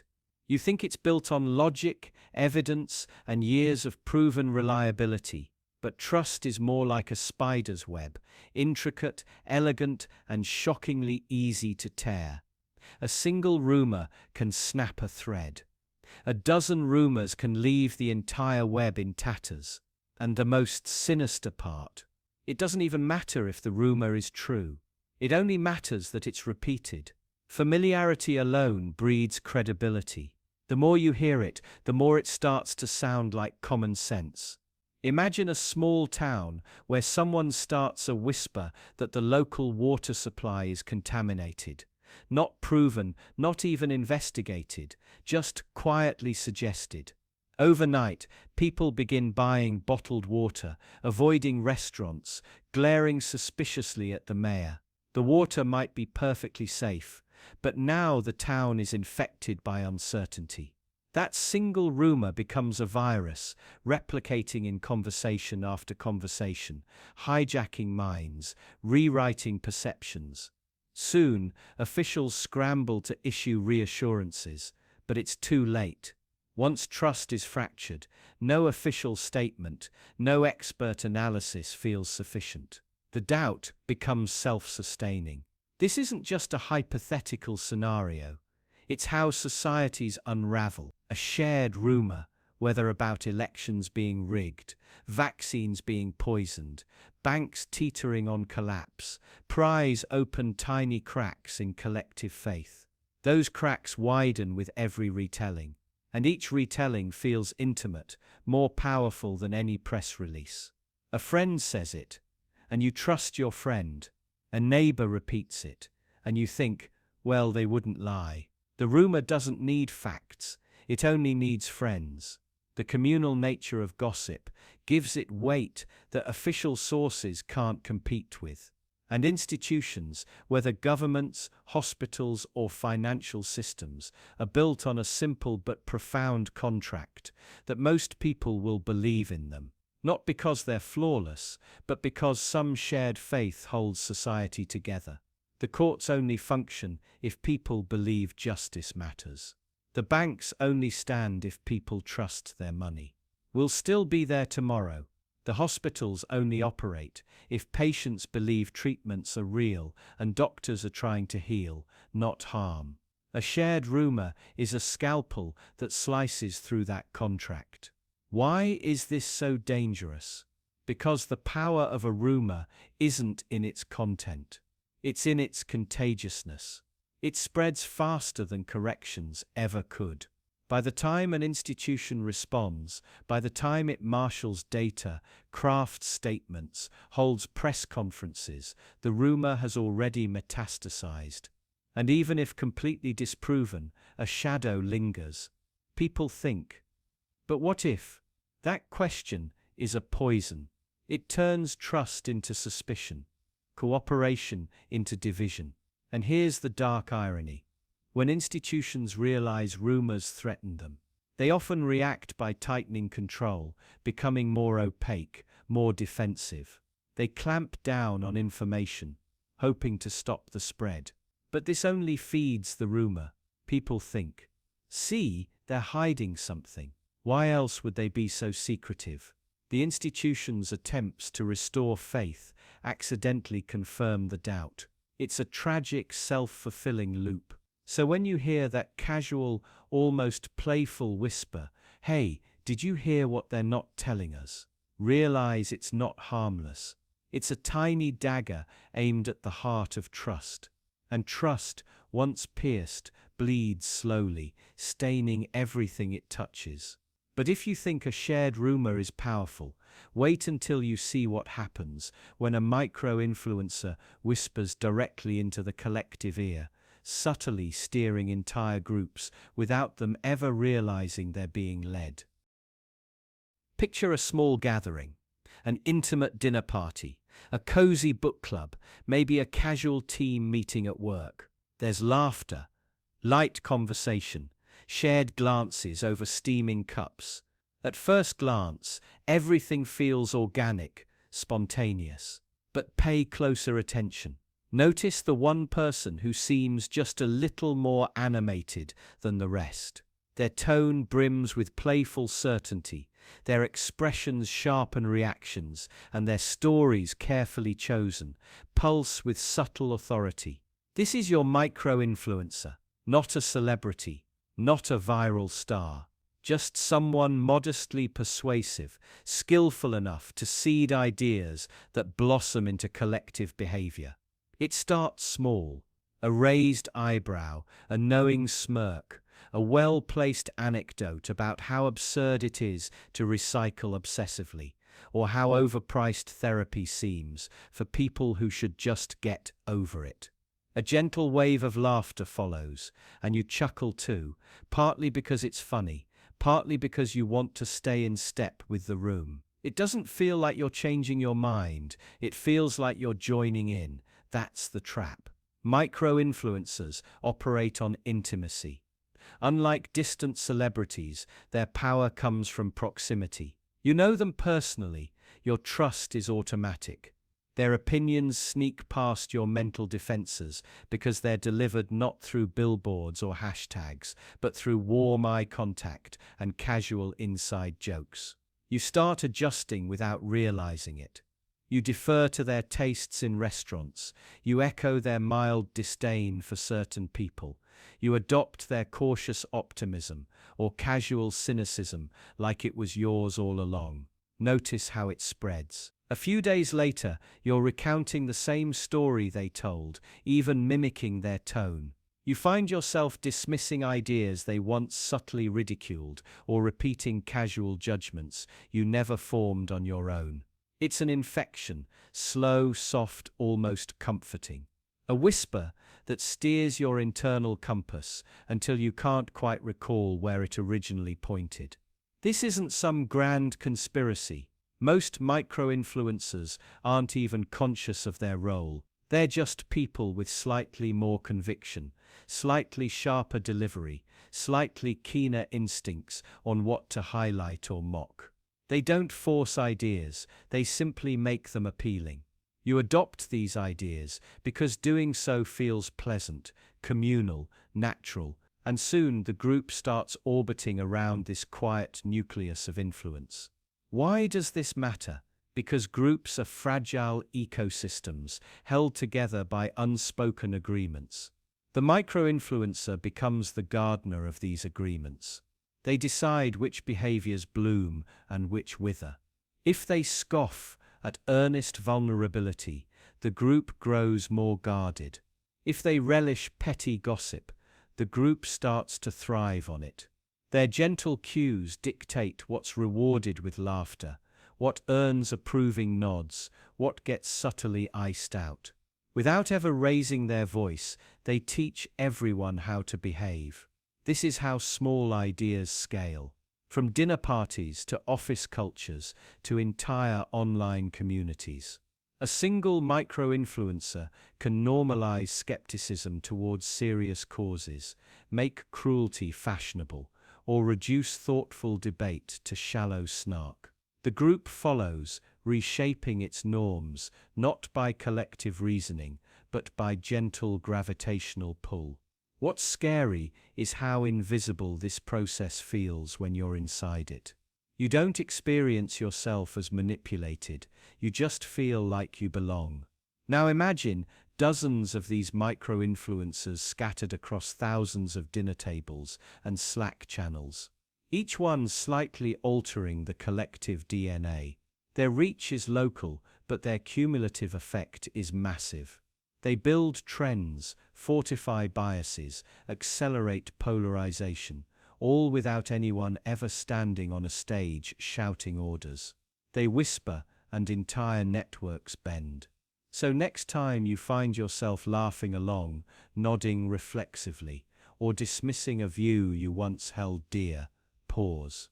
Ask yourself, is this genuinely yours, or did someone else's easy certainty implant it in you?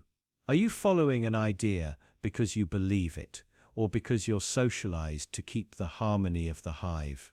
Because the scariest truth is that a group's behavior often hinges on the subtle confidence of one or two voices. The rest just unconsciously echo, replicate, and enforce. This is how small whispers become large movements, sometimes beautiful, sometimes catastrophic. And speaking of catastrophic, what happens when a single chain message uses your own guilt to force your hand, spreading itself through you like a parasite determined to survive? Picture this. You're scrolling through your messages late at night, half distracted, when a strangely heartfelt paragraph pops up from a friend. It tells you a touching story, someone battling a disease, or a little girl hoping for a miracle. Maybe it's a soldier longing to come home, or a tear-jerking anecdote about a stranger's random act of kindness. And at the end, in delicate yet pressing words, it slips in a condition. Share this message with 10 people if you care. If you don't, well, what does that say about you? It's subtle, but unmistakable. A tiny worm of guilt crawls into your mind. You tell yourself it's harmless. It's just a few taps to forward it along. But pause for a second. Why does it feel like not sharing is somehow wrong? That's the genius and the danger of a guilt-based chain message. It doesn't rely on logic. It doesn't offer real stakes.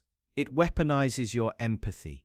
It hijacks that natural instinct you have to avoid hurting others or being seen as heartless. And it does it by tying your self-worth to your willingness to obey. It starts by hooking into your identity as a good person. Good people care. Good people help. Good people spread love and hope and awareness.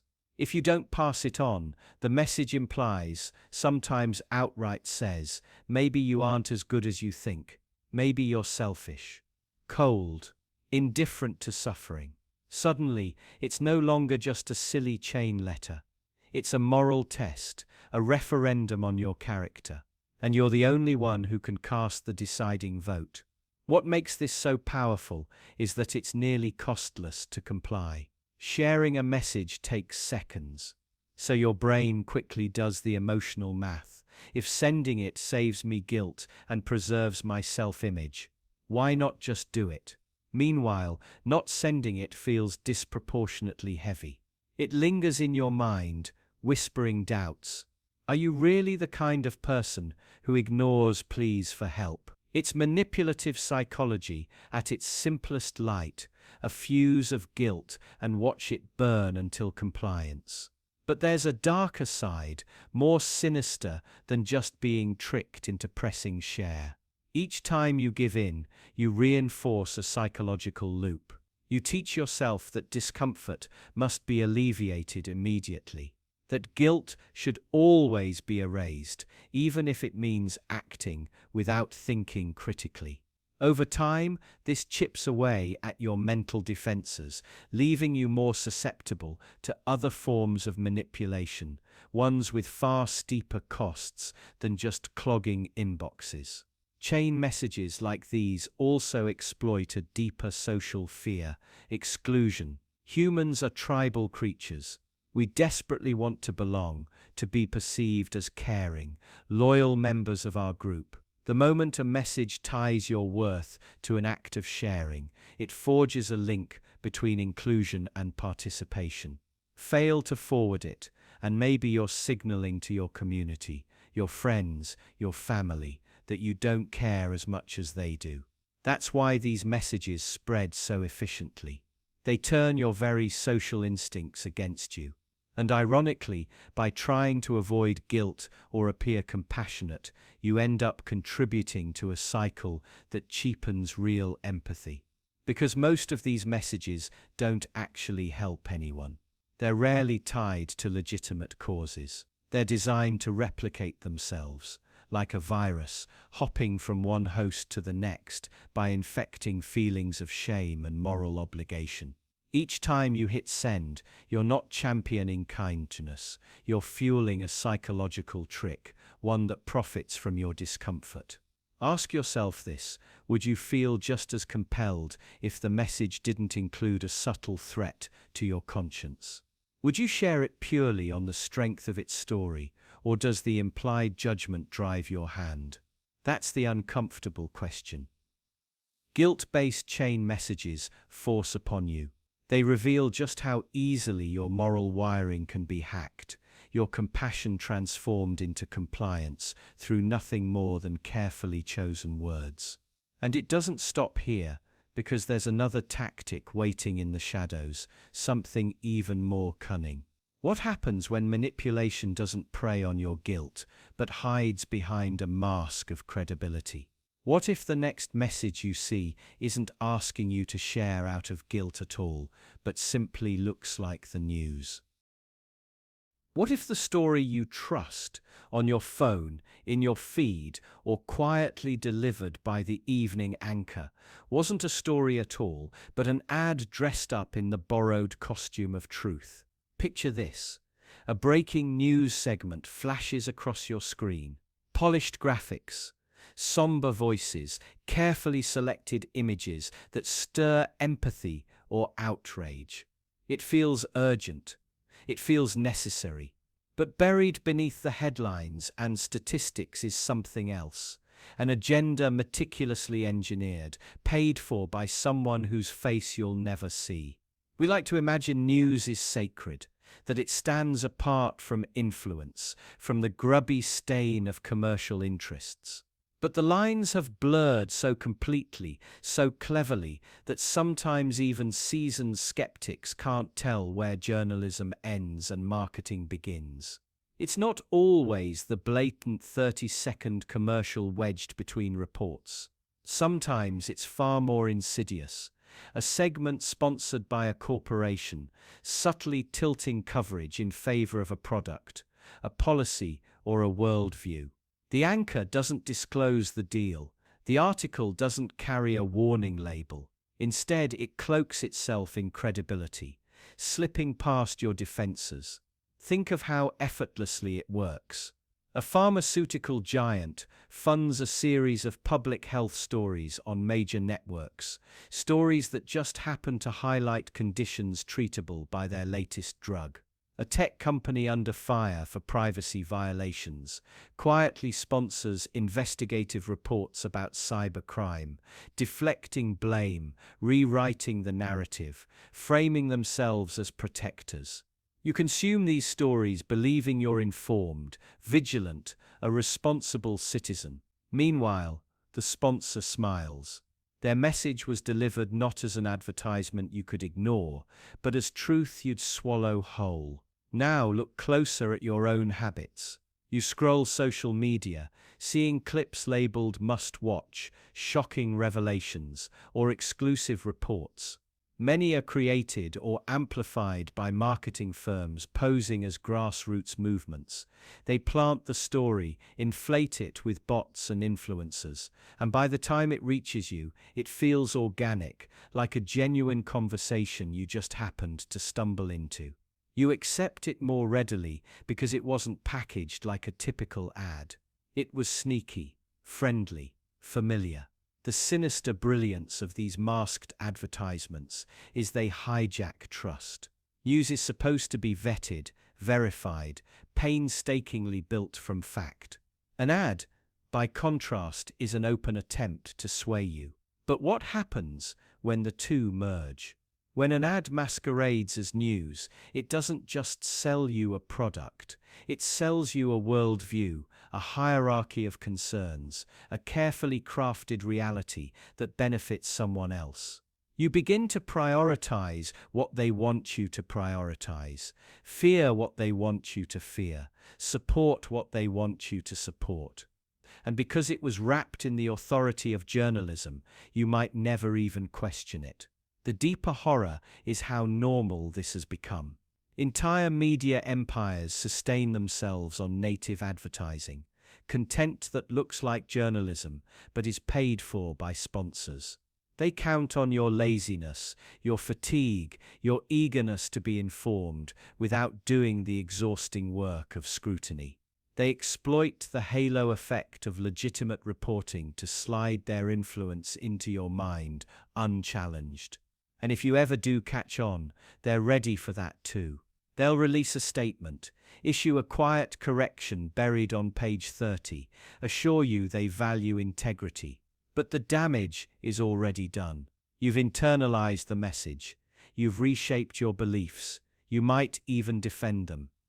Convinced you arrived at these conclusions independently. This is how a masked advertisement becomes more than a sales pitch. It evolves into a viral idea, spreading from you to your friends, your family, your community. You cite it in arguments. You repost it with outrage or enthusiasm. You transform into an unpaid ambassador for someone else's goals, and all the while, you believe you're simply sharing important news. So the next time a story grips you, makes you angry, afraid, hopeful, pause and dig deeper. Who benefits if you believe this? Who paid for this narrative to flourish? Who stands quietly in the shadows, smiling as you help broadcast their message without even realizing it? Because the most dangerous ideas aren't forced upon you. They're smuggled in under the guise of things you already trust. And once they're inside, once they've comfortably nested in your mind, you'll defend them as if they were your own. But what happens when a single like from a celebrity does more to spread these viral ideas than 1,000 paid articles ever could? Picture this. A minor tweet, almost careless, drifts into the digital ether. 3 sentences strung together on a fringe idea barely anyone noticed. Maybe it's an absurd conspiracy. Maybe it's an untested psychological hack. Maybe it's a dangerously simple solution to a wildly complex societal problem. It sits there, obscure, laughed at by a handful of skeptics. Then, almost by cosmic accident, a celebrity taps that little heart icon, a single like, a tiny red mark glowing under their profile, unnoticed by them, but instantly amplified by algorithms that worship status like a god. Now thousands see it. Not because it was true, or important, or worth your time, but because someone you admire, someone the world has decided matters more than you, brushed it with the faintest gesture of approval. Their casual tap turns a disposable notion into a headline. The idea begins to breathe, to pulse with viral life. It escapes its dark little corner and floods timelines, news feeds, dinner tables. And here's the dark joke. Most people don't even realize that's why they're suddenly talking about it. They'll insist they found it organically, that it simply resonated, that it stands on its own merit. They won't admit they're chasing echoes of a celebrity's idle thumb. You might want to believe you're immune, that your opinions are too solid, your reasoning too sharp to be swayed by such shallow signals. But your brain is wired to notice prestige, to lean toward ideas carrying the scent of social proof. It's primal. Back when your ancestors gathered in tight tribes, following the lead of the most respected hunter or healer could be the difference between survival and death. We haven't outgrown that instinct. We've merely digitized it. What's worse is how rapidly this changes the ecosystem of ideas. A fringe belief that should have died in obscurity now has traction. People who were too embarrassed to voice similar thoughts suddenly find courage, because if someone important is paying attention, how wrong can it really be? The outliers begin to cluster, emboldened by visibility. They form communities, hashtags, podcasts, merchandise lines. It mutates from an opinion into an identity. Imagine a young person, already teetering under insecurity, watching this unfold. They see the masses rally around a concept they hadn't even considered hours ago. Their skepticism, their half-formed questions, start to erode. They're not researching studies or combing through data. They're scanning likes, retweets, follower counts. And so the seed is planted, not by careful persuasion, but by contagious association. Consider how effortlessly this bypasses your critical defenses. A celebrity endorsement, even the most trivial kind, short-circuits your analytical brain. You stop weighing evidence and start feeling instead. If they think this has value, maybe I've missed something. That's the whisper that roots itself inside you, whispering louder each time you encounter the idea again. Soon you're nodding along with talking points you would have dismissed outright just days before. And it's not simply about famous people you consciously admire. Sometimes it's an obscure figure, a micro-celebrity whose niche status lends them even more mystique. They're smarter, more connected, more in the know. If they signal interest in a wild notion, it becomes a dare to keep up. Are you sharp enough to grasp this secret truth they've subtly acknowledged? The result is a fragile collective reality, one constantly molded by who chooses to engage with what. A casual like becomes an endorsement becomes legitimacy, and legitimacy becomes dogma. Meanwhile, the actual content of the idea, the data, the ethics, the consequences barely factors in. The crowd follows prestige, not principle. They hunger for belonging more than understanding. Now hold that thought, because what happens when that same crowd is fed a statistic, carefully cherry-picked, manipulated just enough to tilt perception, designed to steer not just what you believe, but how an entire society thinks? Have you ever heard a statistic so shocking that it instantly changed how you felt, not just about an issue, but about the people around you? Maybe it was a claim that 90% of a population supported a war, or that crime had skyrocketed by 300% in your city, or that nearly half of your neighbors believed in some grotesque conspiracy theory. These numbers don't just sit quietly in your mind, they do something much more dangerous. They reshape the entire mental landscape of the crowd. See, a statistic isn't just a piece of information, it's a tool of persuasion. And when it's manipulated, subtly skewed, strategically framed, or stripped of context, it becomes a weapon. It takes a complex reality and distills it into a single, emotionally charged headline. Suddenly, nuance evaporates. Doubt is silenced.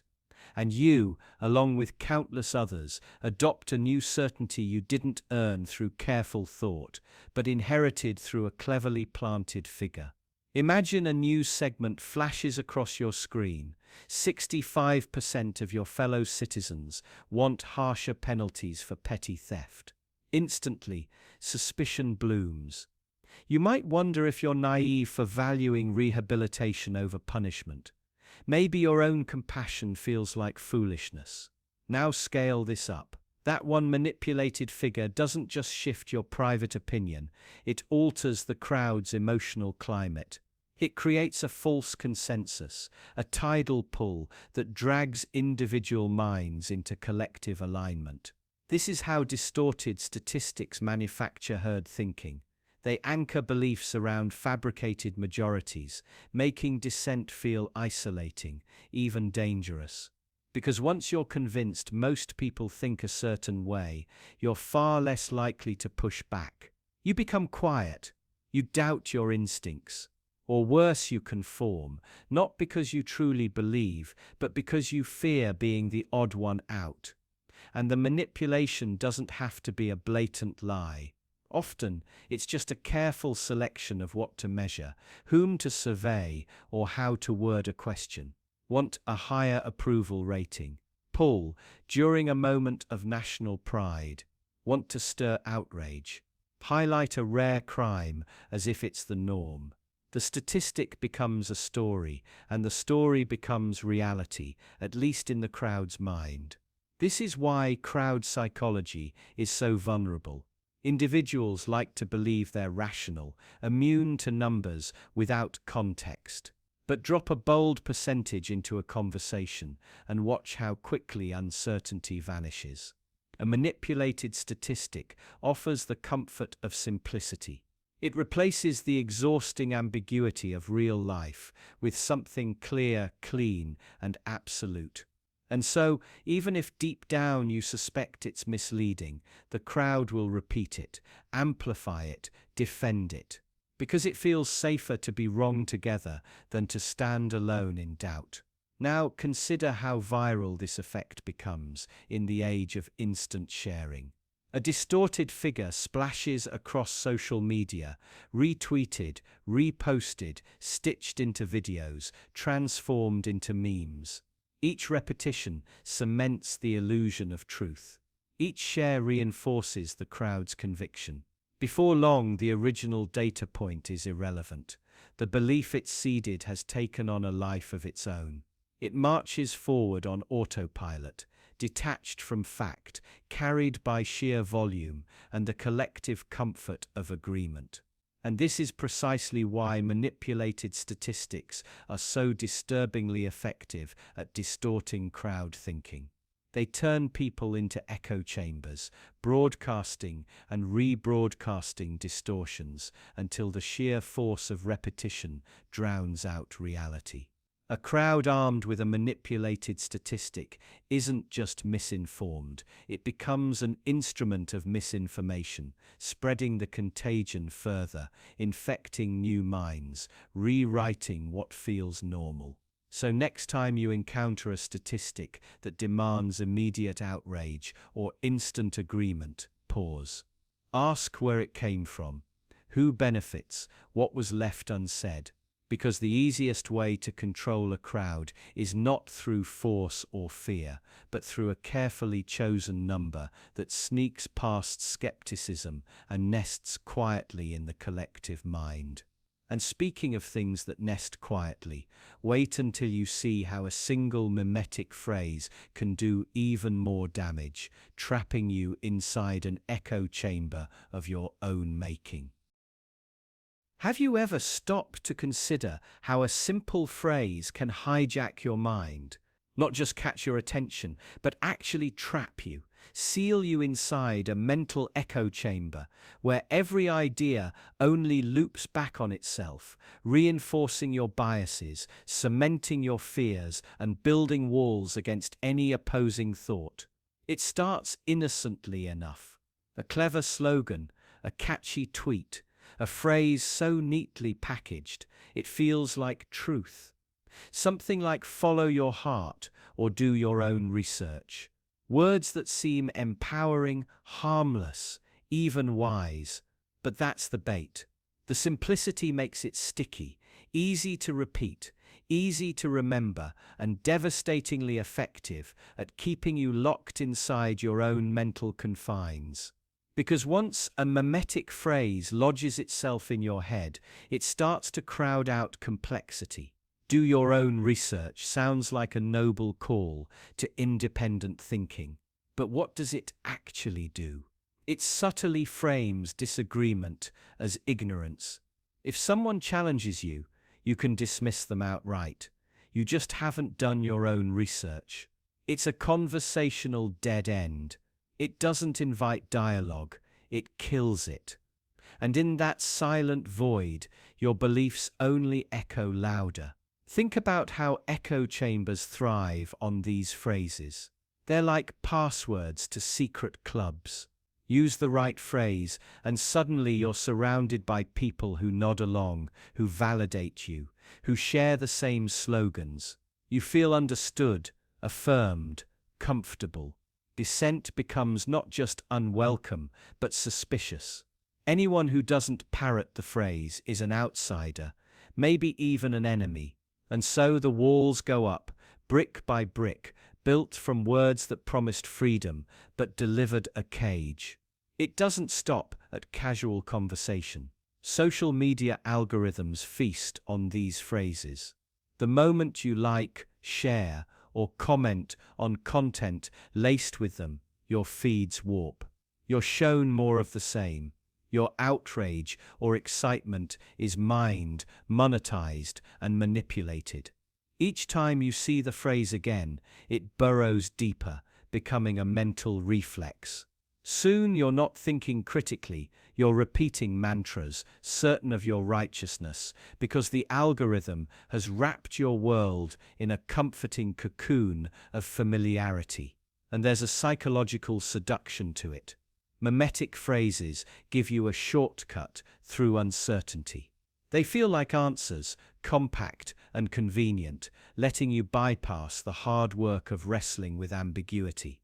The world becomes simpler, clearer, divided into good and bad, right and wrong, us and them.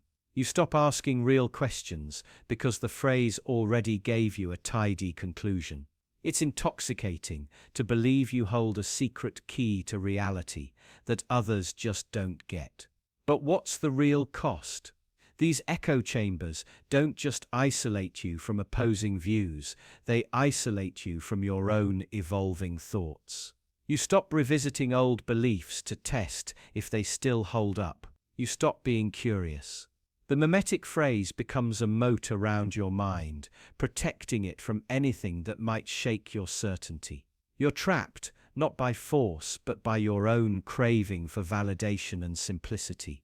It's frightening how small the initial hook needs to be. A single phrase, repeated enough times, can turn entire communities inward. Families fracture over slogans. Friendships dissolve over hashtags. The echo chamber doesn't just hold your thoughts hostage, it holds your relationships, your empathy, your willingness to see others as more than cardboard cutouts of opposing views. And if you think you're immune, consider this: even the belief that you're too smart to fall for it is in itself a kind of echo, a comforting refrain that shields you from self-scrutiny. Maybe the real antidote isn't cleverness, but humility, the willingness to admit you could be just as easily ensnared. So pay attention to the phrases that feel too satisfying, too absolute. Ask yourself what conversations they end rather than begin. Who profits when you stop questioning? Who gains when your world shrinks into a chorus that only ever sings your tune? Because once a phrase owns you, it doesn't just shape what you think, it decides what you're willing to hear. It becomes the gatekeeper of your mind, and escaping that is far harder than avoiding it in the first place. Now imagine if a tiny, almost invisible adjustment in the algorithm could make you twice as afraid of the world outside your bubble. How would you ever know it was happening? Picture this: you're lying in bed late at night, phone inches from your face, eyes raw and dry, but refusing to close. You're scrolling through an endless feed, headlines that promise catastrophe, updates that stoke your outrage, videos that trigger just enough dread to keep you hooked. And you tell yourself it's harmless. Just another evening, unwinding, right. But there's something else happening here. Something designed, something sinister. Because a subtle algorithm tweak is all it takes to magnify your fears, and it happens so quietly you'd swear it was your own idea. Imagine the engineers behind your favorite platform. They don't meet in smoky rooms, cackling over how best to torment you. They're data scientists, product managers, machine learning specialists, perfectly reasonable people, chasing one perfectly reasonable goal: keep you engaged. But fear is sticky. Anxiety is magnetic. It holds your attention longer than joy ever could.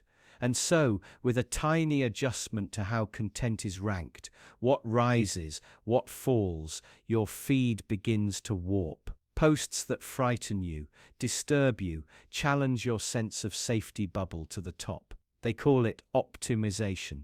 You experience it as paranoia. Notice how it happens. At first, your feed is mostly harmless distractions, recipes, jokes, travel photos. But slowly, subtly, more charged content appears. A terrifying headline, a friend's rant about society collapsing, a clip of violence from a city you'll never visit. The algorithm notes your pause, your slight increase in dwell time, your compulsion to scroll deeper. It learns, it adapts, it feeds you more. You're not just consuming content anymore, content is consuming you. Then comes the echo. Fear likes company, and these platforms know it. Once your fears are detected, they're amplified by community. Comments, shares, reactions. They swirl around you, confirming your worst suspicions. It doesn't matter if half of it is misinformation. What matters is that you're seeing it again and again, until it feels like the entire world is vibrating with threat. You start to notice danger everywhere. Even your dreams turn uneasy, and you rationalize it, don't you? You tell yourself it's important to stay informed, to be vigilant. You believe you're simply being responsible. Meanwhile, your nervous system is locked in a quiet, constant state of fight or flight. Your baseline shifts from calm curiosity to chronic alertness. And it's no accident. This is profitable. Your fear translates into clicks, clicks into data, data into revenue. Each tremor of dread you feel is another metric of success for someone else. But what happens to you, to your worldview? You become less trusting, less hopeful, more certain that everything is teetering on the edge. The idea of other people shifts from potential friends or allies to possible threats. This is how you're divided, isolated, kept docile by terror. Because a frightened mind doesn't rebel. It doesn't build, dream, or connect. It stays put. It keeps scrolling. Now think about how little it took. Not a massive overhaul, not some elaborate conspiracy, just a subtle tweak, maybe a slight increase in the weight given to controversial posts, or a gentle nudge toward more emotionally charged content. That's all it takes for your fears to metastasize, for your view of the world to darken, pixel by pixel, and all the while you're left convinced it's reality itself growing more dangerous, when in fact it's just your feed, your curated, personalized feed, spinning a new reality for you. Ask yourself what you might believe right now if your feed had leaned another way. Would your fears be different? Would you be worried about climate collapse or cultural decay? Would you lie awake panicked about crime waves or pandemics or economic ruin? You don't realize how easily your entire perception of the world can be engineered with tiny, invisible shifts in code. And if that doesn't scare you more than any headline ever could, it should. Because the quiet horror here is that your mind is a landscape these systems stroll through daily, planting seeds, choosing what grows, and fear. Fear is the most fertile soil of all. That's why a small algorithm tweak can ripple through your psyche like a virus, rewriting how you see everything, until the question isn't whether the world is dangerous, but whether your mind ever truly belonged to you in the first place. And speaking of subtle manipulation, wait until you see how a harmless viral challenge can train you to obey without even realizing it.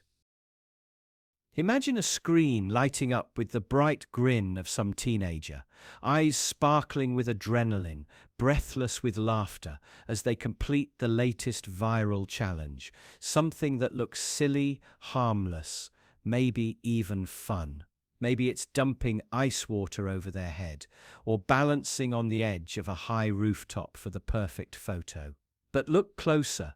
Beneath the spectacle, something far stranger is happening. Because this isn't just entertainment. This is practice. This is training. And whether you realize it or not, it's teaching you something profound about obedience. Ned, every viral challenge shares a dark psychological core. It normalizes submission to collective dares. You're encouraged to override your instincts, your caution, your embarrassment, even your fear, just to prove you belong. Each time someone pours milk over their head in a grocery store aisle or dances in the middle of traffic, they're not just being goofy. They're performing a ritual of compliance. They're demonstrating their willingness to follow absurd instructions simply because others are doing it.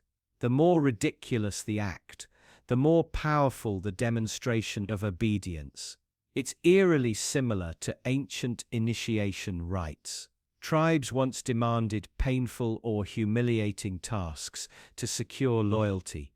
Scarification, poison trials, nights alone in haunted forests. Complete the trial, prove you're one of us. Today, the scars are digital. Likes, shares, comments, fleeting microfame, and the consequences. A rewired mind, eager for approval, ready to do what it's told. Watch how quickly these trends escalate. It begins innocently. Dump water on your head. Next it's swallow a spoonful of cinnamon. Then it's climb a skyscraper without ropes. Each level strips away another layer of personal caution. The crowd applauds your bravery, your recklessness, your willingness to obey the script for a fleeting dopamine hit. And in chasing that reward, you become easier to command, not because someone stands over you with a whip, but because you've internalized the whip. You become the eager participant in your own manipulation. Now ask yourself, who benefits from a society of people conditioned to perform on command? Corporations do. Platforms do. Political movements do.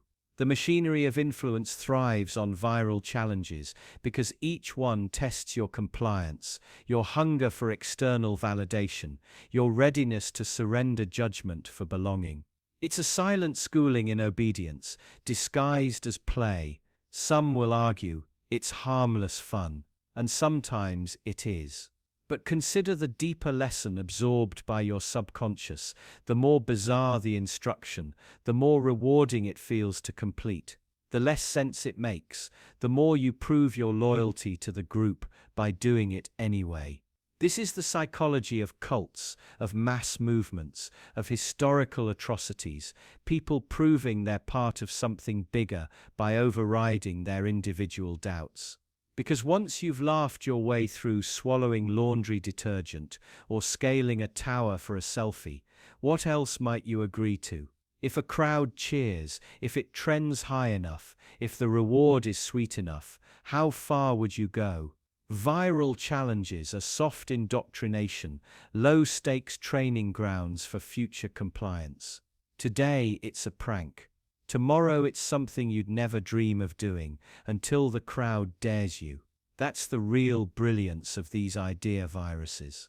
They mutate inside your mind, infect your identity, coax you to prove over and over that you'll do whatever it takes for acceptance, attention, or a fleeting rush of pleasure. They rewrite your instincts, teaching you that refusing the dare feels lonelier, more humiliating than doing it. And that's why the people who design these challenges, amplify them, or even simply observe them with eager anticipation are participating in a grand, unspoken experiment. How easily can humans be guided into absurd, dangerous, or humiliating behaviors just because a million strangers promise them applause? So next time you watch someone crack eggs on their head, stand on a ledge for a photo, or slap themselves silly because it's trending, ask yourself who's really in control here. The individual, smiling wide for the camera, or the invisible hand that issued the dare, knowing precisely how eager people are to comply. And now imagine a once mocked idea, scorned and ridiculed, clawing its way back into the mainstream, not through textbooks or debates, but through memes that slip effortlessly into your feed. Picture an idea once ridiculed, swatted away by academics and skeptics alike, a fringe theory relegated to dusty corners of internet forums. It was a laughable notion, almost embarrassing to bring up in polite conversation, dismissed with smug certainty as the delusion of conspiracy theorists or naive romantics. But now, years later, it's alive again, slithering its way back into the cultural bloodstream. Not through scholarly journals or sober debate, but through memes, through bright, shareable images, catchy slogans, ironic captions, and viral inside jokes that disguise themselves as harmless entertainment. Memes are deceptively innocent, aren't they? A funny picture paired with a clever line, passed from screen to screen like digital candy. They invite a quick laugh, a momentary distraction, but look closer and you'll see something more insidious. Memes bypass the analytical part of your brain.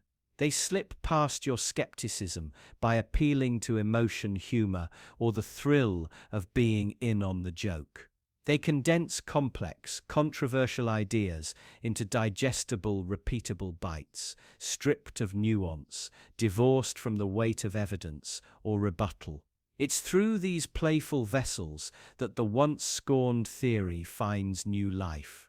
A single meme might plant a seed, make you question a foundational belief, even if just for a second. Share it with friends, joke about it at parties, embed it into casual conversations.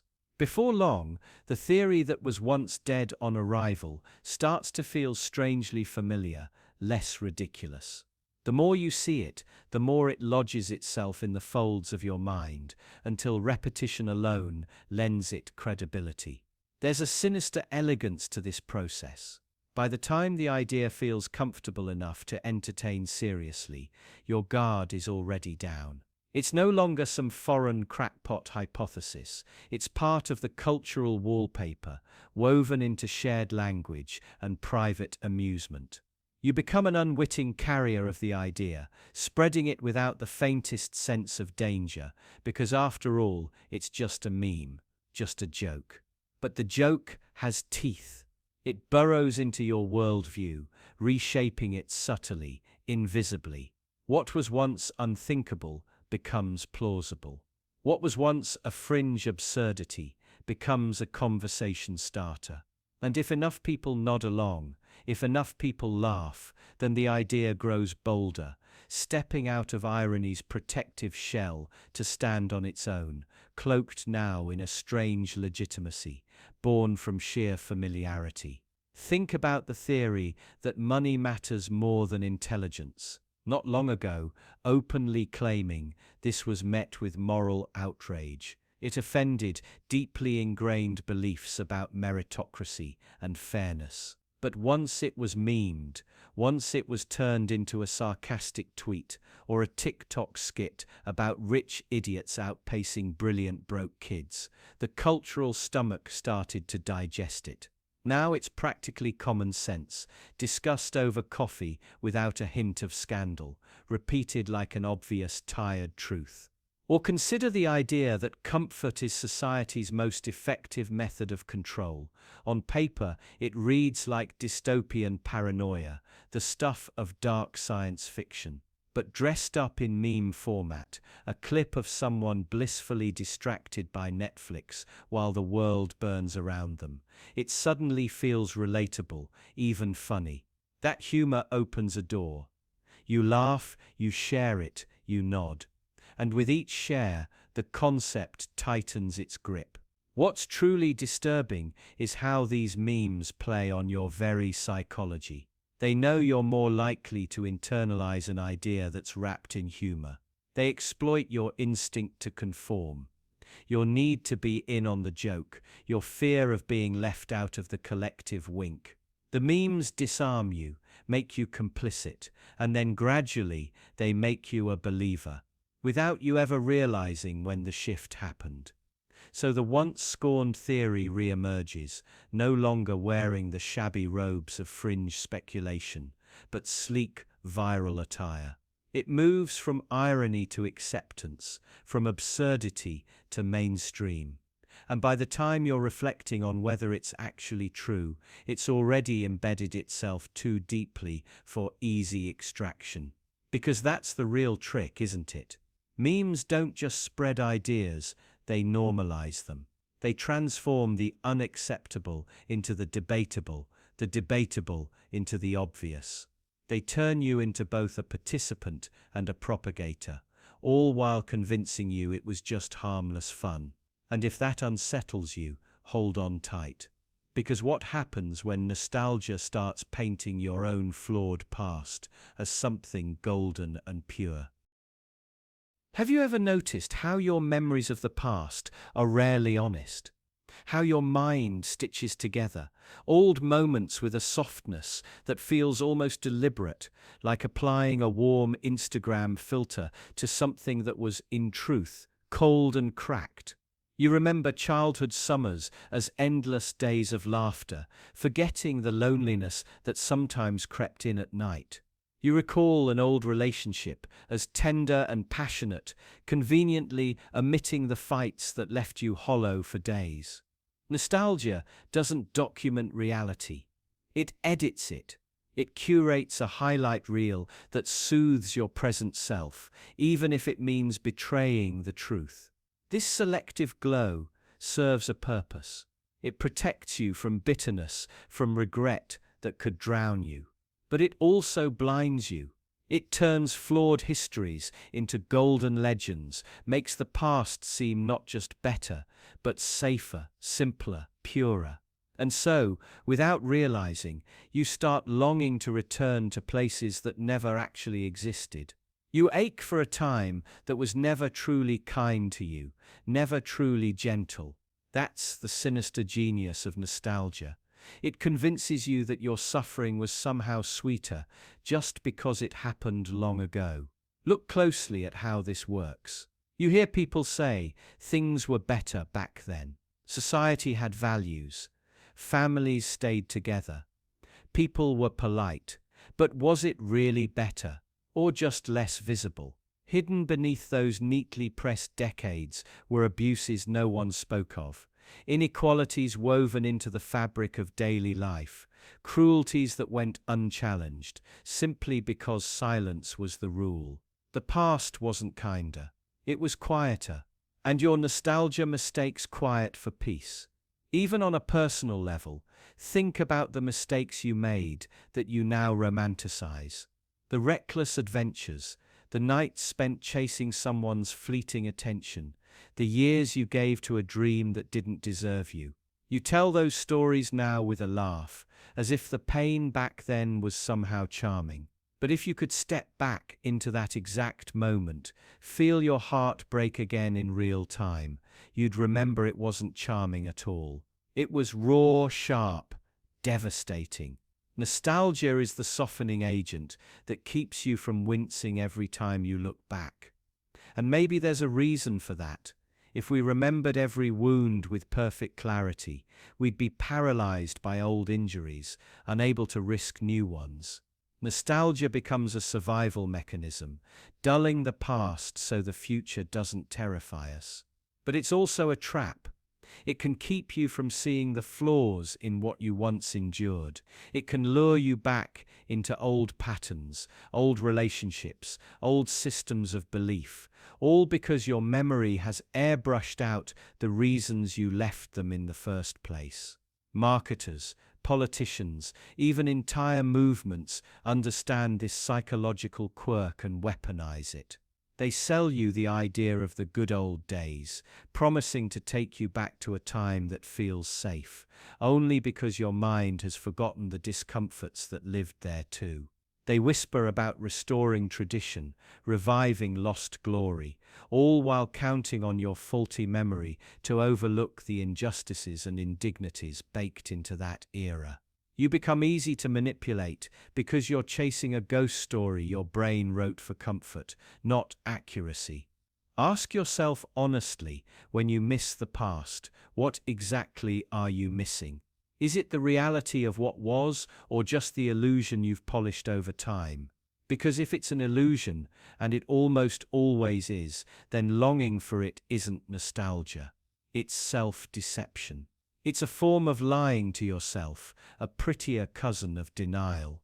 It can keep you locked in cycles, idolizing what hurt you, forgiving what should have stayed condemned. There's nothing wrong with cherishing good memories. But watch carefully for that line where cherishing becomes myth-making, where affection becomes amnesia. Because the more you romanticize a flawed past, the more you excuse it. And in excusing it, you risk repeating it. Which makes you wonder if your own mind can rewrite history to comfort you. What else might it quietly be rewriting right now? Because next, we'll explore how entire networks of invisible followers can forge an illusion of consensus, convincing you that everyone else agrees, even when no one actually does.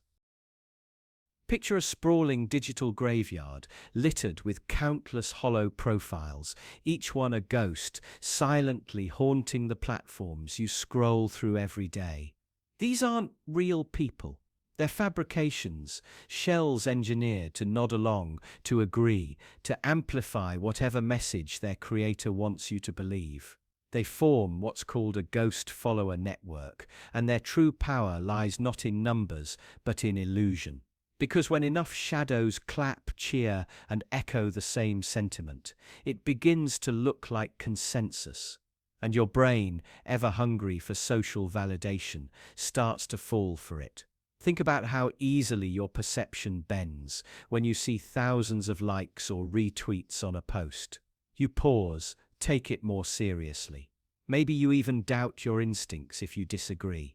It's a primitive impulse, rooted in survival, align with the herd or risk isolation. Except here, the herd is a mirage, a crowd composed of phantoms programmed to make you conform. It gets even darker.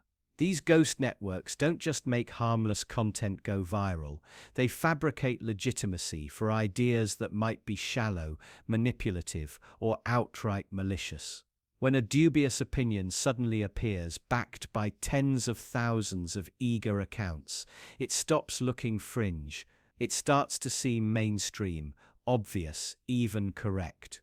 You start questioning yourself instead of questioning them. That's the trick. It's never about proving a point through argument. It's about manufacturing a chorus so loud you mistake it for truth. This isn't theoretical. Political campaigns buy fake engagement to create the impression of popular support.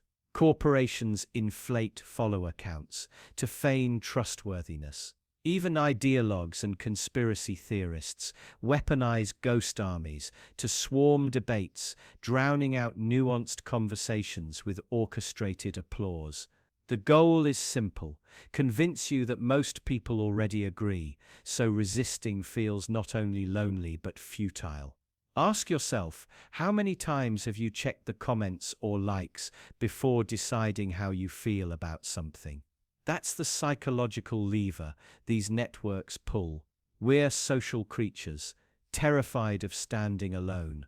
The more you see apparent consensus, even if it's synthetic, the more likely you are to surrender your skepticism. That's the quiet genius of this manipulation. It doesn't argue with you, it outnumbers you. Meanwhile, the platforms themselves quietly benefit. More engagement, more ad revenue, more data harvested from your every hesitation. They have little incentive to clean house. And so the ghost followers multiply, breeding an ecosystem where appearance trumps reality, where quantity drowns quality, and where the mere sight of mass agreement pressures you to toe the line. But here's the most unsettling part. Over time, this environment changes you. It conditions you to mistake volume for validation, to equate repetition with truth. You grow more cautious about your own opinions, more likely to self-censor, more eager to align with the phantom crowd, just to avoid the discomfort of feeling like the odd one out. So next time you see overwhelming support for an idea, pause. Consider who's clapping. Are they real, or are they digital ghosts, orchestrated to corral your thinking? Remember, consensus isn't always organic. Sometimes it's constructed, carefully laid brick by digital brick, by those who understand just how badly you want to belong. And speaking of belonging, what happens when it's not just passive consensus, but an active swarm, when the same forces that manufacture agreement turn to silencing the stray voices that dare to disagree? Stay with me, because that's exactly where we're headed next. Picture this: you post a thoughtful, maybe even slightly controversial comment under a popular video. It's not hateful, it's not rude, it just dares to question the dominant narrative. Within minutes, the swarm arrives. Notifications explode as strangers pour in, not to debate, not to discuss, but to smother your dissent beneath a landslide of scorn, mockery, and sheer volume. The mob doesn't come with pitchforks and torches anymore. They come with retweets, downvotes, snarky one-liners, and dismissive emojis. What's astonishing is how quickly it escalates. A handful of replies becomes dozens, then hundreds, all echoing the same sentiment.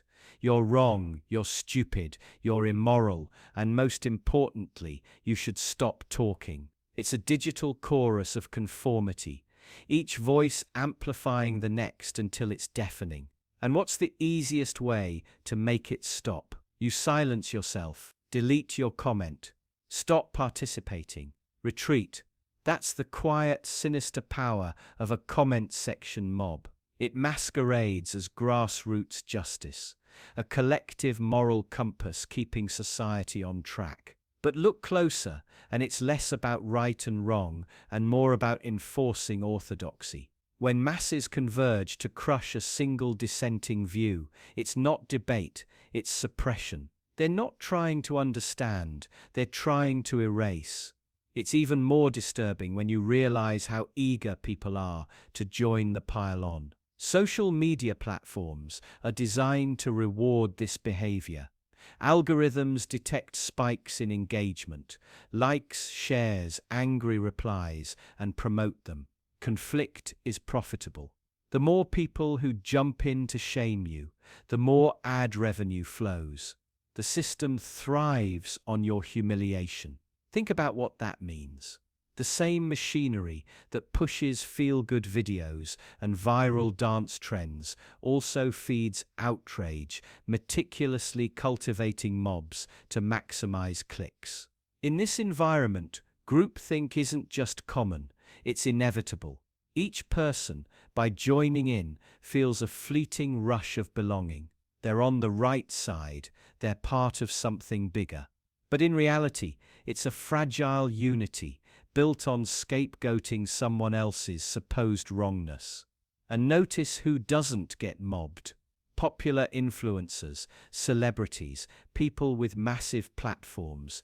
They can voice the same opinions you did and suffer nothing.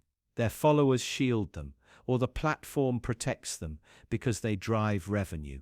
But ordinary users, you're expendable. You become a cautionary tale for others, step out of line, and watch what happens.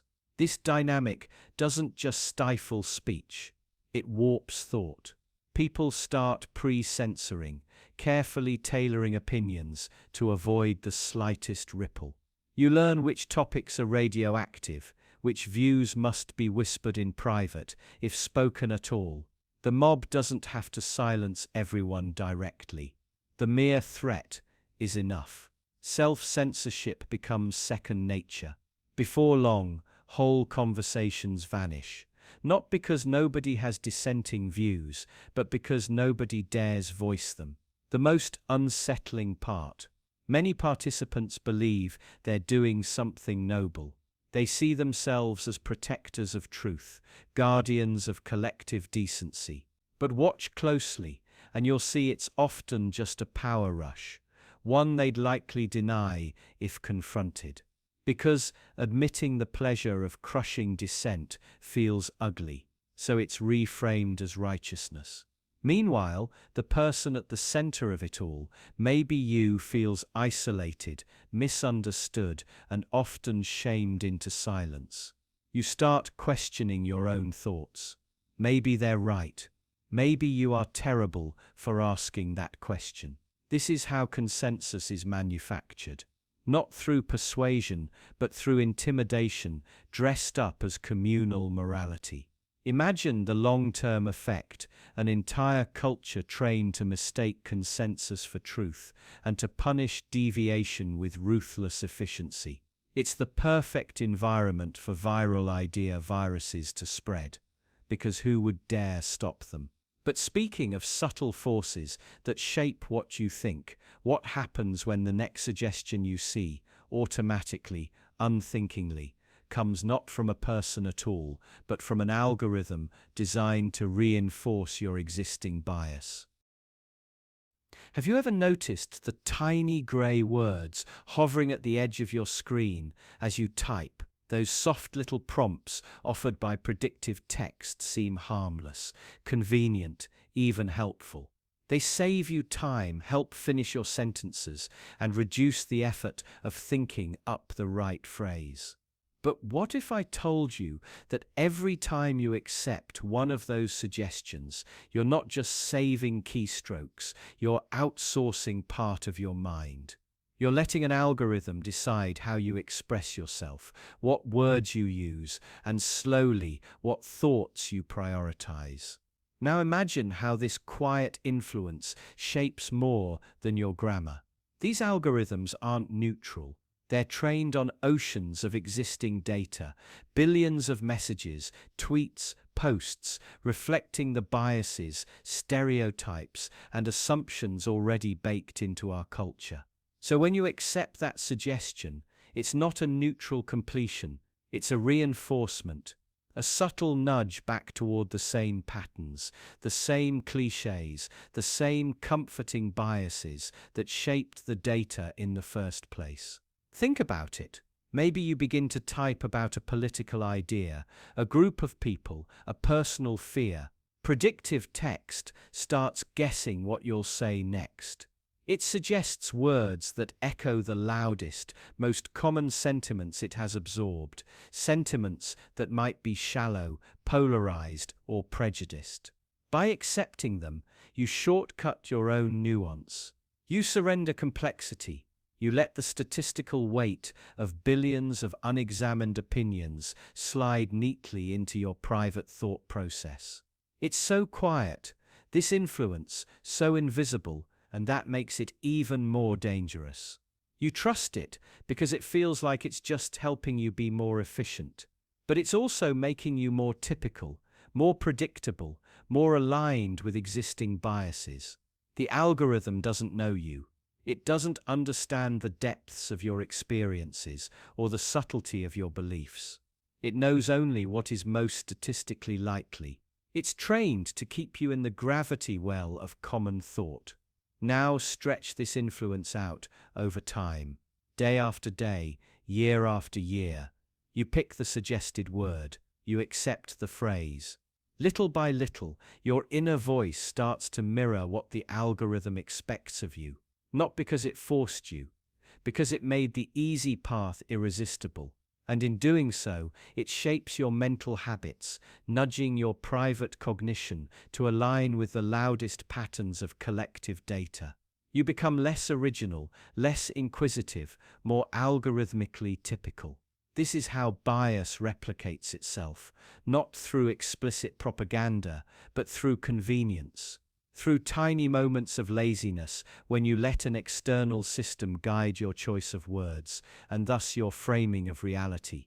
It feels harmless, it feels mundane, but it's a microdose of conformity, an incremental weakening of your unique voice, your personal way of interpreting the world, and consider what that means at scale. Millions, billions of people guided by the same predictive patterns.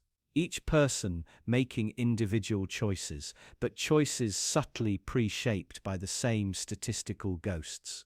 Bias doesn't just persist, it metastasizes, reinforced quietly, invisibly, until it feels like simple common sense, until it feels like truth. Ask yourself, how often have you let predictive text complete your thoughts without question? How often have you allowed a machine's statistical echo of humanity to stand in for your own deliberate expression? It's so small, so easy to dismiss, but it accumulates. It builds a scaffolding around your mind, gently guiding your perceptions until you mistake convenience for clarity, repetition for insight. And maybe the most disturbing part is how this seduction of predictive bias mirrors the very idea of viral ideas, memes that spread because they're simple, familiar, and demand little cognitive effort.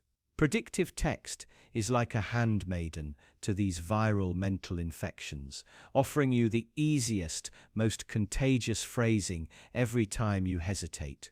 So the next time your phone offers to finish your sentence, pause, take a breath. Ask yourself, is this really what I want to say, or just what's most expected? Are these my words, my perspective, or am I becoming a vessel for a lazy echo of the collective mind? Because if predictive text is quietly shaping your biases, what happens when the next trap is even more cunning?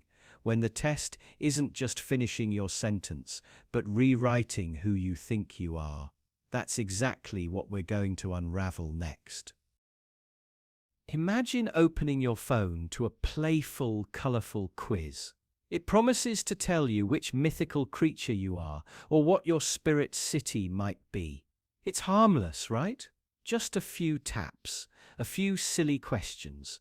You pick your favorite color, your dream vacation spot, the animal you'd keep as a pet if you could. Each choice feels trivial, light, even fun. You're smiling, maybe a little amused by how oddly specific the final result is. You're a phoenix, bold, fiery, destined to rise from your own ashes. And then you close the app and forget about it. But so you think, because this isn't just a game. It's a mirror carefully angled to reflect not who you truly are, but who you might start to believe you are. A subtle seed planted in the soft soil of your identity. The real power of these clickbait quizzes isn't entertainment, it's quiet suggestion. They offer you a narrative, a label, something to latch onto in the vast, uncertain sea of who you could be. And you're grateful for it.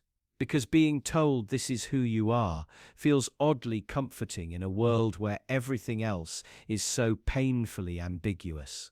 Think about how your mind reacts to labels. Once someone hands you a description, adventurous, stubborn, artistic, logical, you begin to notice those traits more. Confirmation bias kicks in. Suddenly, every small decision, every fleeting thought becomes evidence reinforcing this identity. Of course I'm impulsive. You tell yourself after a reckless choice, excusing it with a grin. The quiz said so. It must be true. What's even more unsettling is how quickly this can spiral. The more you lean into these externally crafted definitions, the less you explore beyond them. Your behavior starts to bend to fit the story, instead of the story bending to fit your complexity. You aren't just playing along anymore. You're rewriting your inner narrative with these shallow, borrowed brushstrokes. And slowly, you drift away from a more nuanced, self-forged understanding of who you actually are. Marketers and tech companies adore these quizzes. Because every answer you provide, every preference you disclose, builds a digital silhouette of your desires and fears. But more than data mining, they're practicing identity mining. Each result isn't just selling you back to advertisers, it's selling you an easy identity to slip into, one that's predictable, marketable, controllable. When you accept these ready-made versions of yourself, you become a more manageable consumer, a more docile participant in a system designed to shape your impulses. It's strangely similar to those schoolyard categories we used to fall into without question.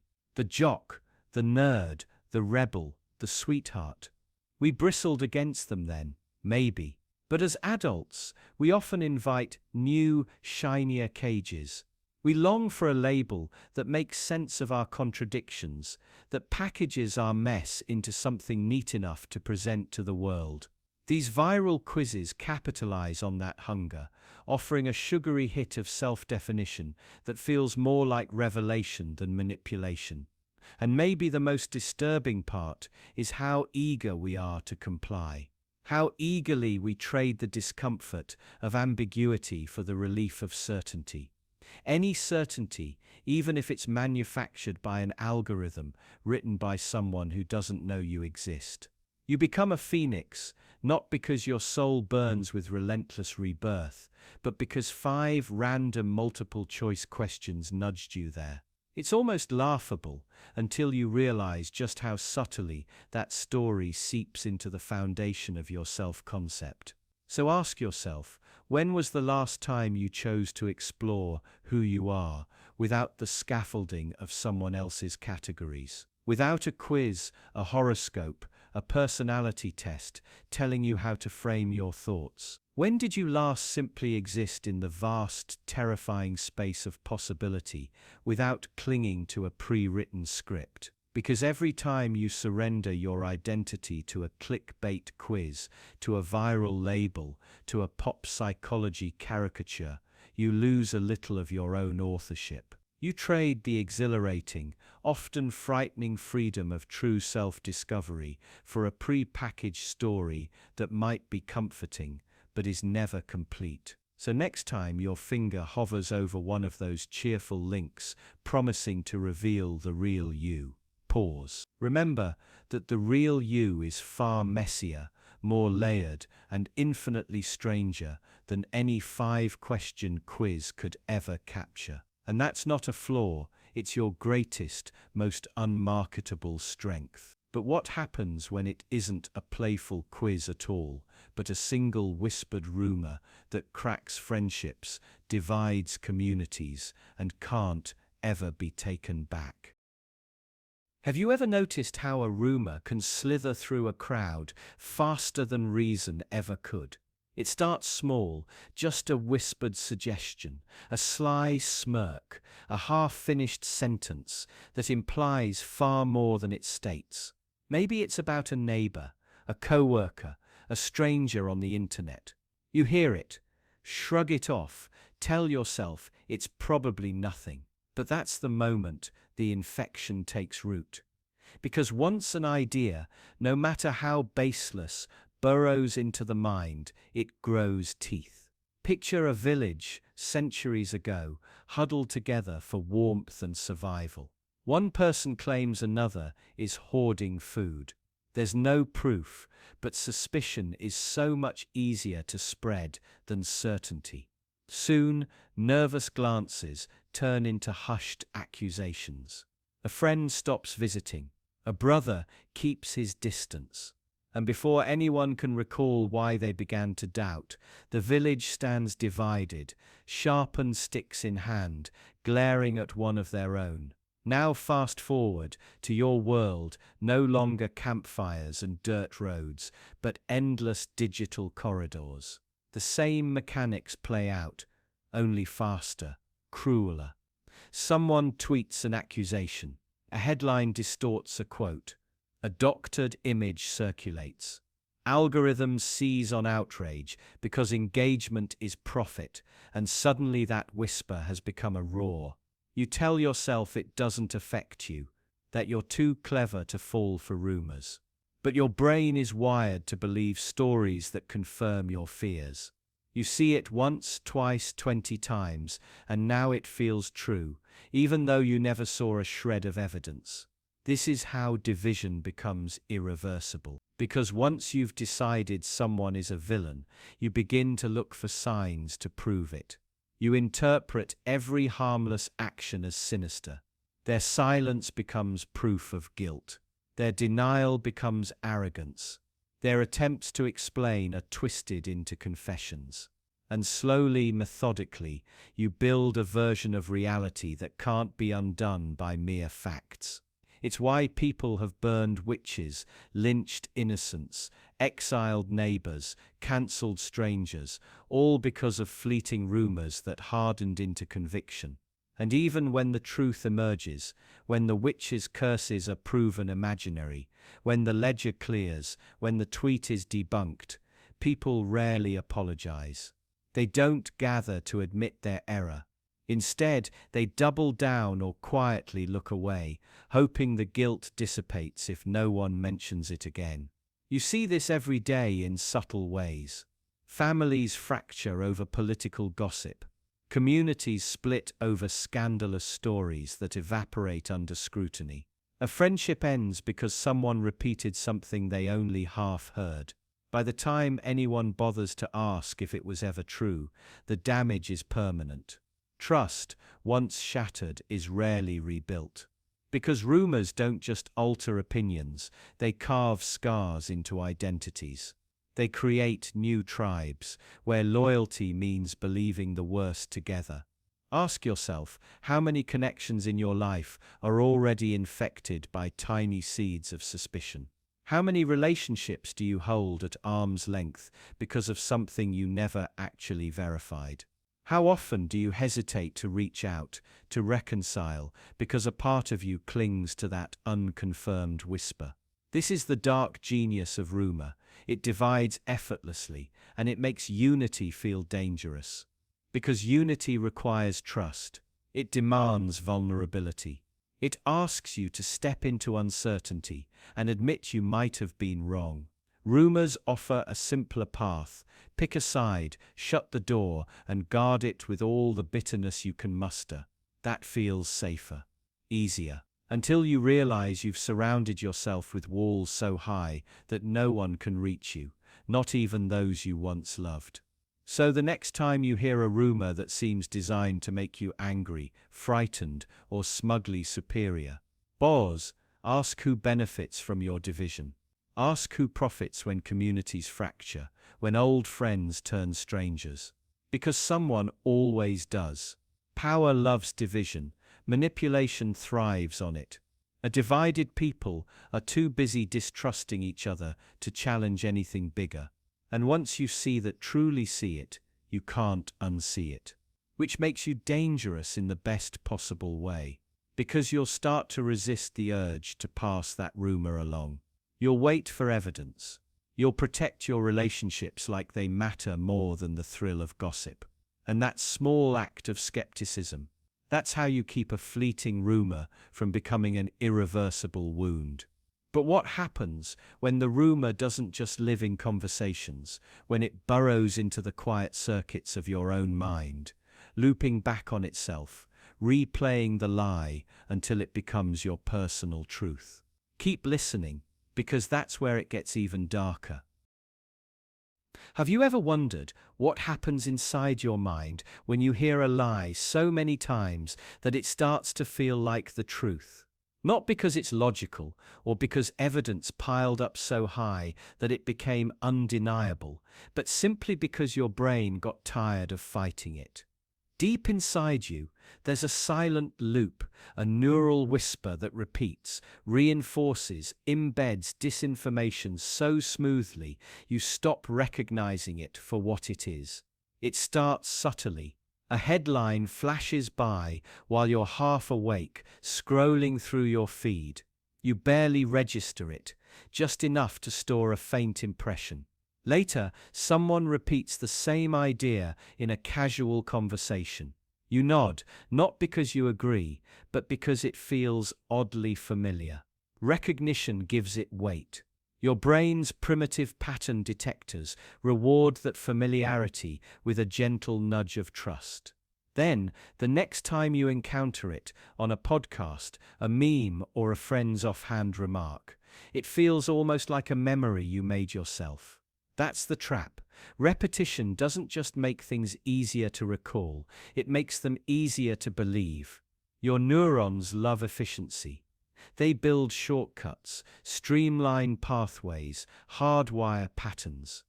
So each time you hear that same falsehood, the signal strengthens and resistance weakens.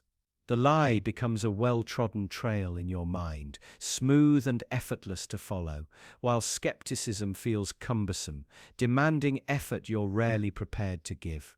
And here's the disturbing part: your conscious mind barely notices this process.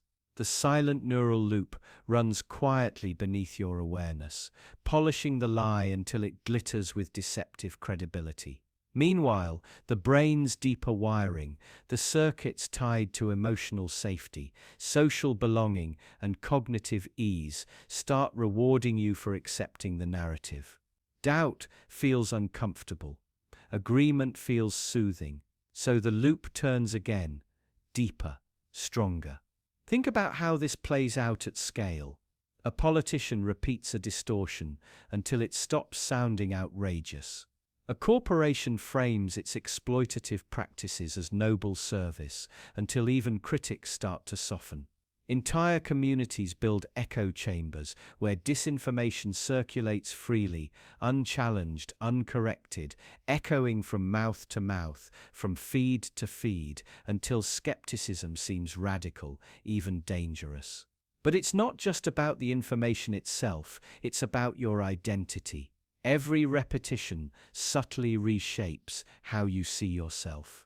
You align your beliefs with what's repeated around you because disagreement risks exclusion. That's social biology at work. Humans evolved to prioritize belonging over accuracy. Being part of the tribe kept your ancestors alive far more effectively than being objectively correct. So the loop doesn't just affect what you think, it molds who you are. Imagine your brain as a quiet cathedral with thousands of candles burning, each candle a small belief, a tiny conviction. When disinformation is repeated often enough, it plants new candles, lights them carefully, and watches them glow. Over time, they start to outshine older truths, casting long shadows, distorting familiar shapes. You look around and wonder when everything changed, not realizing it happened incrementally, each quiet flame fed by that same neural loop. What's worse is how passively it all unfolds. You rarely stop to question why a certain notion feels so right, why a fragment of gossip or a dubious statistic tugs at your agreement. It's the repetition.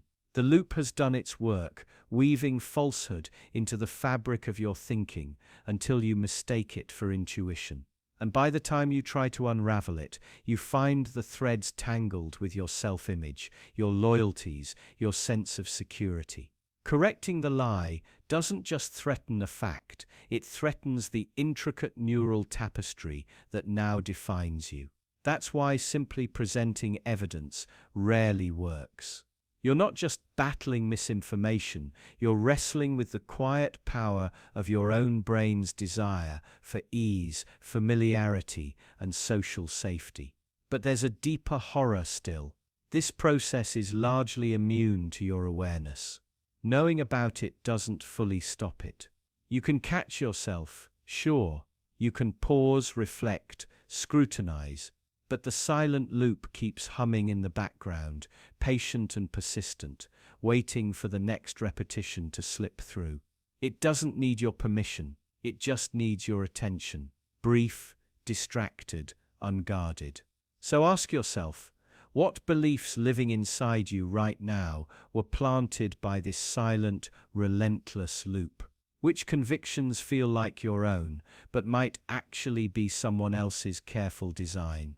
And how many lies do you carry, not because you ever chose them, but because you heard them one too many times to keep resisting? Stay with that discomfort.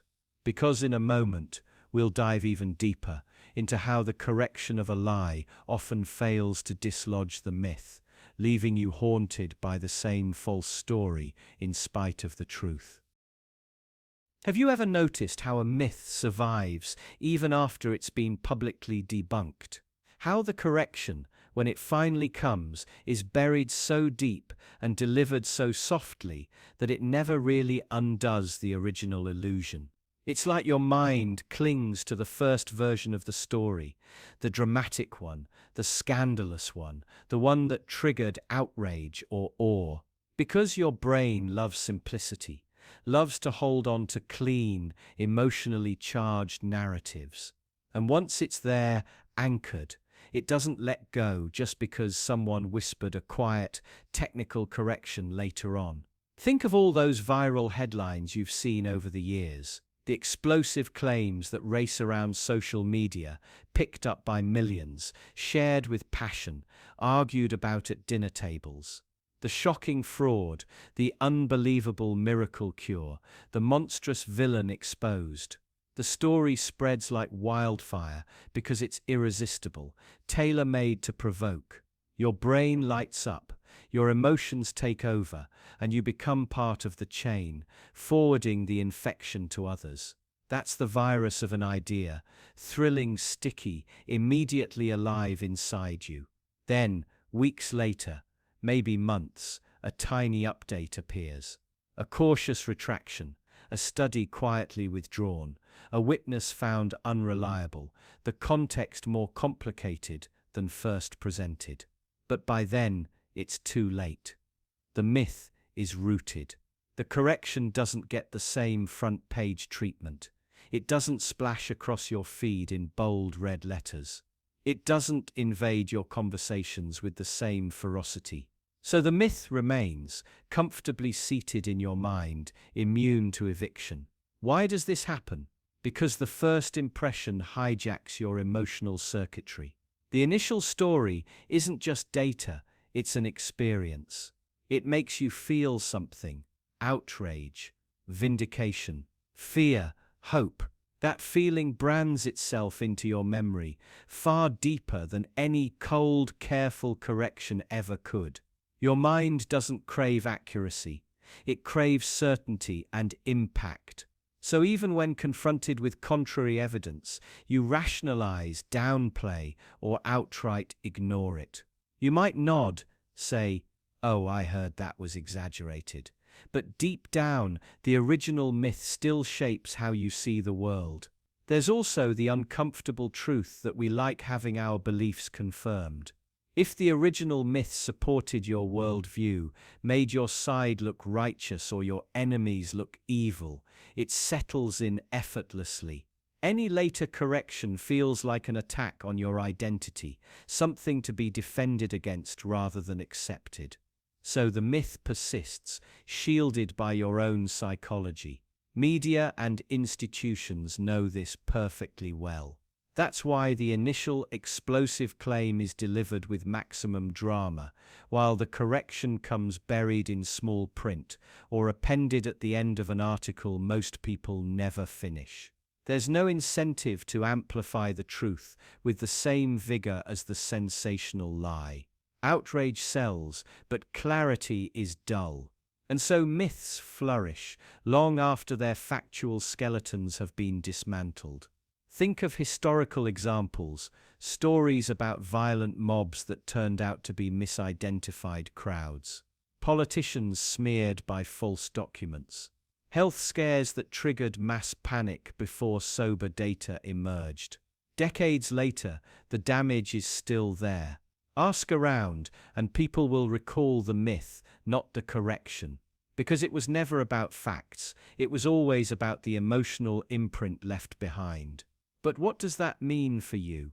It means you're carrying around all sorts of myths that have been quietly disproven, yet still color your judgments, your fears, your prejudices.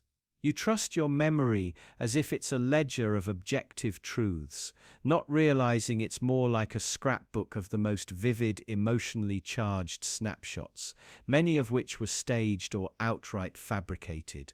So when you hear a story that feels too perfect, that slots seamlessly into your existing beliefs, pause. When a scandal erupts, when a miracle emerges, when an outrage is painted in broad, furious strokes, pause. Because odds are, the first telling will never be the full truth. And by the time the careful correction trickles out, your mind will already have chosen its side. That's how viruses really thrive, not just by spreading quickly, but by ensuring the antidote arrives far too late, administered in doses too small to cure the infection. So you go on, still half believing the myth, still living under its shadow. And if that unsettles you, good. Because in a moment, we'll explore how even subtler tactics, a hidden nod, a quiet sponsorship, a clandestine endorsement, can hijack your trust before you ever know it's being targeted. Have you ever felt an unshakable certainty about someone simply because they were recommended by someone else? A friend shares a glowing review of a product. A favorite celebrity casually drops a brand name. A colleague insists that a new book is life-changing. Without even realizing it, a switch flips inside you. Trust, approval, permission. A clandestine endorsement that slips past your defenses and hijacks your judgment. We like to think of ourselves as independent thinkers, rational, immune to subtle nudges. But human trust isn't built on logic alone. It thrives on social proof. We're wired to seek signals from our tribe. If someone we like, someone we trust, endorses an idea or a person, our brain shortcuts the evaluation. Instead of questioning, we lean in, surrendering our skepticism for a comforting sense of belonging. And that's precisely what makes clandestine endorsements so dangerous. They're hidden, layered beneath jokes, casual remarks, and shared stories. A friend's enthusiasm isn't just harmless chatter. It's a covert transmission that implants desire, loyalty, even belief without your conscious consent. You think you've chosen freely, but often your choice was made for you long before you realized there was a decision to make. Think about influencers, not just the ones online flaunting products, but people in your real life. They rave about a vacation spot, a political stance, a new philosophy. They sprinkle tiny endorsements in everyday conversation. Each time you hear it, your resistance weakens.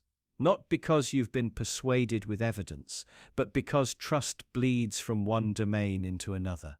You trust them about where to eat, so you start trusting their worldview. It's not logical, but it's undeniably human. Advertisers understand this better than anyone. They pay staggering amounts, not just for direct endorsements, but for subtle integrations, placing products in scenes where beloved characters use them, associating brands with moments of joy or triumph. Your guard drops when the pitch isn't obvious. You're entertained, not sold to, or so you think. In reality, the sale happens precisely because you don't see it coming. The most insidious endorsements are the ones that appeal to your deepest insecurities. A charismatic leader praises a certain lifestyle, and suddenly you feel flawed for living differently. A confident friend laughs off concerns about a risky choice, and you silence your instincts to fit in. The approval you crave isn't even explicitly offered, it's implied, and that's often more powerful than any direct appeal. Why does this work so well? Because deep down, we crave validation. We want to be part of the in-group, to align with those we admire. Social trust is a survival mechanism older than civilization. If the group accepts an idea, it feels safer to accept it too. Rejecting the group's cues risks alienation, discomfort, even subtle social punishment. So we fold, we absorb the endorsement as if it were our own thought. But what's the cost? Each clandestine endorsement bypasses your critical thinking. Each time you accept without questioning, a piece of your autonomy erodes. You become easier to predict, easier to shape, easier to control. Your choices echo someone else's agenda, someone else's values, all while you remain convinced they're yours alone. This doesn't mean trust is a mistake, or that every endorsement hides sinister motives. It means your trust is a resource, precious, finite, easily hijacked, if you're not vigilant. So pause the next time someone praises a brand, an ideology, or even another person. Ask yourself, do I trust this because I've truly examined it, or because someone I like gave me permission to? Because when trust is quietly hijacked, the betrayal isn't loud or obvious. It hides behind laughter, behind friendly advice, behind endorsements that never seem like endorsements at all. And by the time you notice, you've already bought in, mentally, emotionally, financially. Now think carefully. Because what happens when this hijacking moves from words to images? When a single, carefully constructed visual glitch can seed a desire you never knew you had. Picture this: you're scrolling through your feed, eyes glazed, thumb moving almost automatically. Then something catches. A video bright and slick, its colors hyper-saturated, the motion just slightly off, too smooth, almost uncanny. It glitches for a fraction of a second. A frame drops, a face distorts, text overlaps, before your brain can even name it. You're hooked. That micro jolt of confusion cracks your mental door wide open, and something slides in unnoticed. It's not an accident. Those tiny visual hiccups, the deliberate imperfections, they're designed to hijack your attention. Your mind's wired to fixate on what doesn't quite fit, what breaks the pattern, like spotting a wolf in the trees because one branch bends the wrong way. That glitch. It's the wolf's ear twitching, and you're the prey. But here's the darker twist. These glitches don't just grab your attention, they prime your desires. They slip past your conscious defenses, stirring up little pools of discomfort. Curiosity, unease. You feel compelled to keep watching, to see what resolves, to get relief from the tension. And right then, in your moment of heightened suggestibility, they show you what to crave. A limited drop, a viral product, a lifestyle that promises to smooth out all your own jagged edges. This isn't new. Old carnival barkers understood it. Dazzle with oddities, shock with freak shows, then sell snake oil as the remedy. But today, it's sharper, more surgical. Algorithms identify precisely what startles you, what excites you, what makes your pupils dilate. They feed you glitchy edits, jump cuts, intentionally awkward pauses, all wrapped around targeted ads that promise to soothe the dissonance they just created. And your brain, poor thing, can't resist. It mistakes this tension for urgency, importance. It floods you with dopamine when you see the Buy Now button, eager to restore balance, so you click, you buy. Not just products, but ideas, identities, social belonging. The glitch wasn't an accident. It was the lure. Think about those viral clothing hauls, those fast-cut videos of someone unboxing endless parcels. Notice how they'll splice in abrupt close-ups, random zooms, a tiny flicker of distortion. It feels edgy, authentic, unscripted. Your guard drops. You trust it more than a polished ad because the glitch says this is real, imperfect, honest. Meanwhile, your wallet slides open. Even your body plays along. That small adrenaline spike from visual disruption triggers a physiological urge to act. Your fingers twitch. Your heart rate nudges up. Action alleviates discomfort. Clicking add to cart becomes the itch-scratch cycle that calms your micro-anxiety. It feels like agency, but it's pre-scripted by design. And the real brilliance, it's self-reinforcing. The more you respond to these glitchy triggers, the more platforms learn exactly what tweaks your attention. They refine the visual bait, test new patterns, tighten the loop. Soon you're trained like a lab rat, chasing the next dopamine hit, sparked by a pixel stutter. This is why that harmless-looking glitch is anything but. It's a Trojan horse for consumer desire, exploiting your most basic neurological wiring. By the time you realize, you're already rearranging your budget, rationalizing purchases, telling yourself it's self-care, it's deserved, it's harmless fun. All because a flickering frame made you feel something you didn't fully understand. Now imagine how deep this goes. If they can program your buying impulses with a 2-second glitch, what else can they prime you for? What stories? What politics? What collective anxieties? Keep that in mind, because next we'll explore a far more dangerous phenomenon: how a trending lie can so easily bury the inconvenient truths you'd otherwise be desperate to see. Picture the latest feel-good lie, making its rounds on social media. Maybe it's a slick infographic telling you to cut out negative people so you can attract only positivity. Or a viral quote, reminding you that everything happens for a reason, wrapping chaos and cruelty into a neat, comforting bow. It's shared by millions, liked, reposted, turned into coffee mugs and motivational posters. It feels good. It tastes sweet. It's also a perfect way to bury the very truths you should be confronting. Because here's the real purpose of a trending lie. It's not just to deceive you, it's to distract you from truths that are messy, inconvenient, and demand something from you: action, discomfort, responsibility. These viral notions spread like a contagion, infecting minds with a soft, agreeable fiction that requires absolutely nothing of you except passive agreement. Take "everything happens for a reason." It's a phrase that stops you from digging deeper, from asking hard questions about injustice, about suffering that serves no cosmic purpose, about systems built to harm and exclude.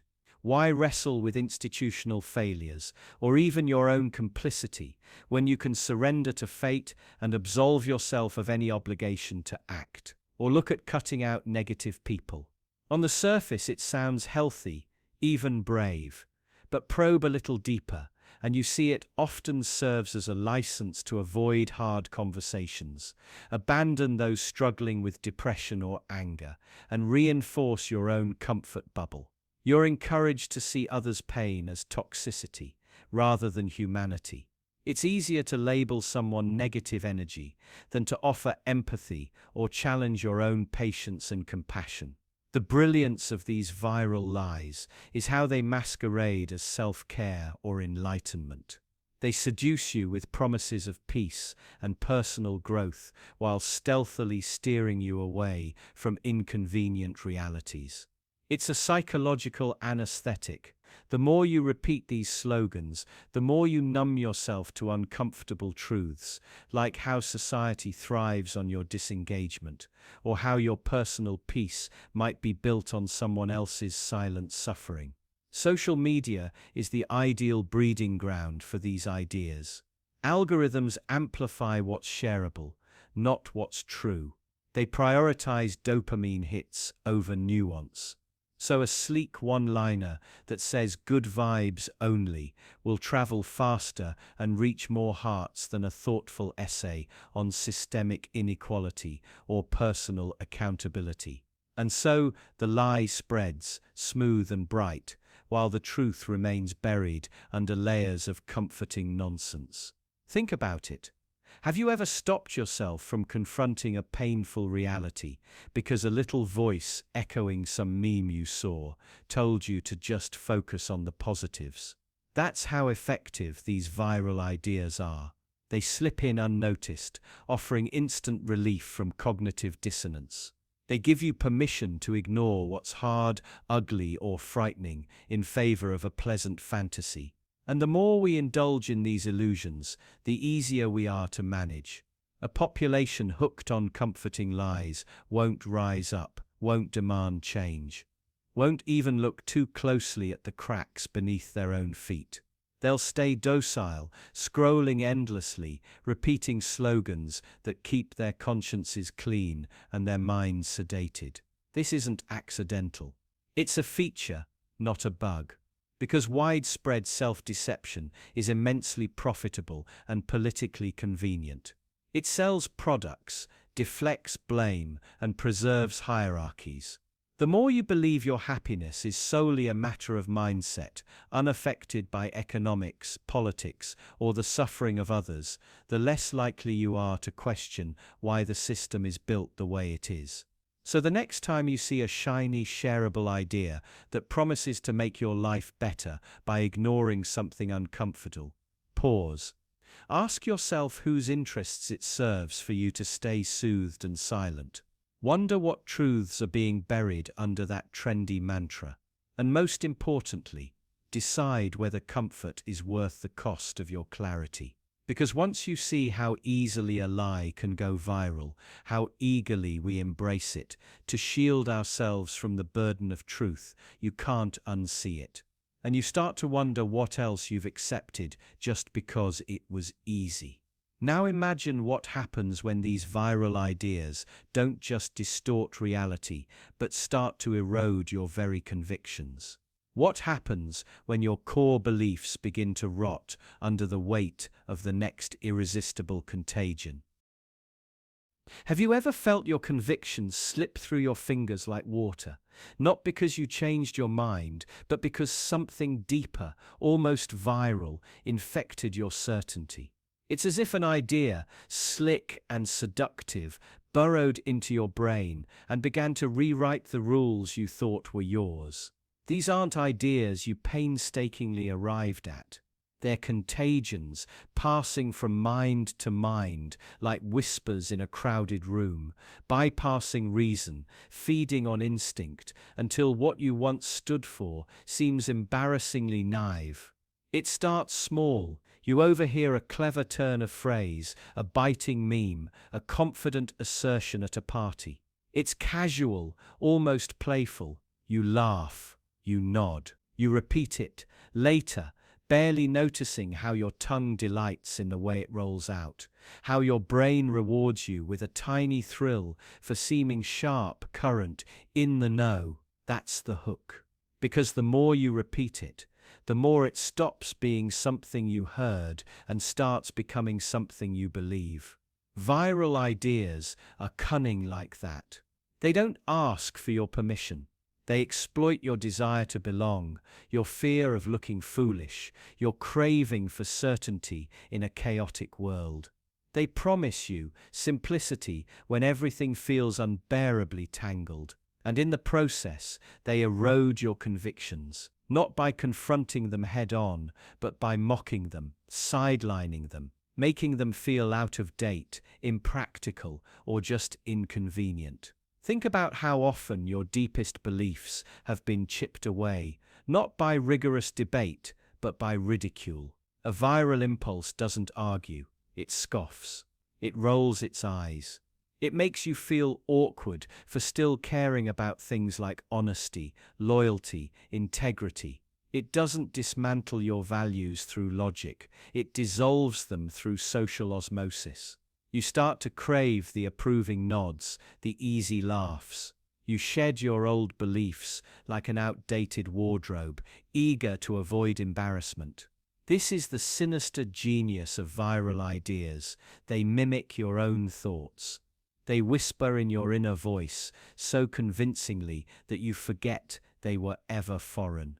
They lodge themselves in the grooves of your habits, in the little reflexive agreements you offer up during casual conversation. Soon, what was once a solid conviction is now riddled with tiny compromises, each one disguised as harmless flexibility. But add them up, and you'll find you're standing somewhere very different from where you started. It gets darker when these viral ideas cluster together.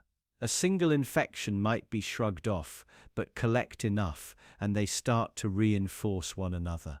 They build an ecosystem inside your mind, crowding out older, sturdier principles. Your loyalty to truth becomes loyalty to tribe. Your compassion morphs into performance. Your courage is replaced by caution, always scanning for the next wave of trending outrage or the newest orthodoxy you'd better not question. You might think you're immune, too rational, too experienced, too independent to fall for such shallow contagions. But that's the most dangerous illusion of all, because the truly viral ideas are the ones that flatter you, tell you you're smarter, more moral, more awake than everyone else. They recruit your ego as their carrier, and before you know it, you're not just infected, you're spreading the infection, evangelizing with the same smug certainty that first seduced you. Ask yourself, when was the last time you defended a belief because you'd carefully examined it, wrestled with counter-arguments, tested it against uncomfortable facts, and not simply because it was popular or rewarded with approving laughter or safe to hold? How many of your convictions are really yours, and how many are just souvenirs picked up from the contagious chatter around you? There's nothing wrong with evolving, with changing your mind, but there's a chasm between growth and surrender. Growth requires struggle, discomfort, the humility to admit you were wrong. Viral ideas bypass that entirely. They offer you instant alignment with the crowd at the cost of your individuality. They don't want you to wrestle, they want you to conform seamlessly, effortlessly, like everyone else. And here's the quiet horror. Once your convictions have been hollowed out by these viral impulses, you'll barely remember what it felt like to truly stand for something. Your past certainty will seem quaint, even laughable, and you'll congratulate yourself on being more nuanced, more realistic. But inside, you might feel an emptiness you can't quite name, a vague sense that somewhere along the way you traded your authenticity for acceptance.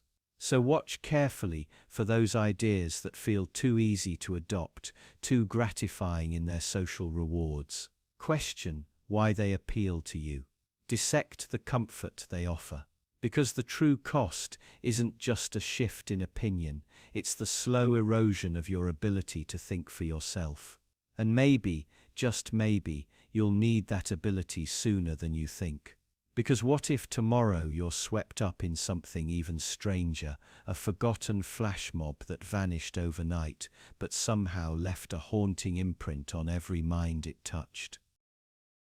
Picture a forgotten street corner on an unremarkable afternoon. No banners, no scheduled parade, just ordinary people shuffling through their ends. Then, almost as if conjured by some shared secret, they converge, dozens, maybe hundreds, gathering without warning. Some begin to dance. Others clap, laugh, or simply stand stunned by the sudden surge of synchronized humanity. A flash mob, spontaneous and electric, seizing the moment from the mundane. For a few surreal minutes, that drab intersection becomes a living organism, pulsing with energy, strangers united in a fleeting choreography. And then just as quickly, they scatter, vanish. The street returns to silence, as if nothing ever happened, but it did, and it left something behind, didn't it? Not in the physical sense. There are no confetti remnants or abandoned instruments.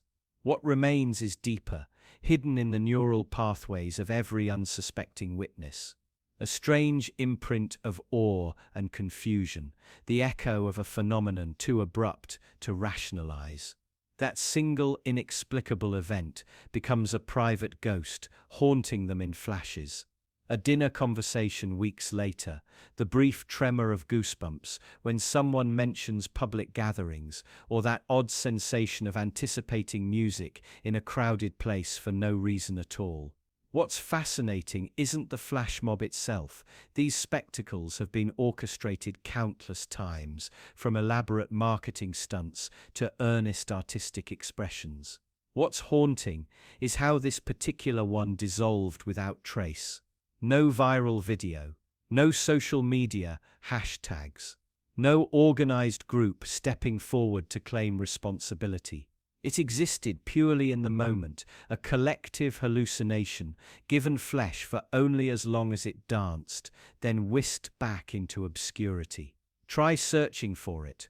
There are no archives, no news clippings, just the persistent memory in a handful of people's minds. Now, consider the unsettling power of that. A social experiment with no clear architect, no data collection, no merchandise, only the raw psychological aftermath. You might think memories are sturdy, dependable, but our minds are far more pliable, more susceptible to subtle rewiring than we'd like to admit. A single strange event can anchor itself in your psyche, subtly altering how you perceive crowds, public spaces, even reality itself.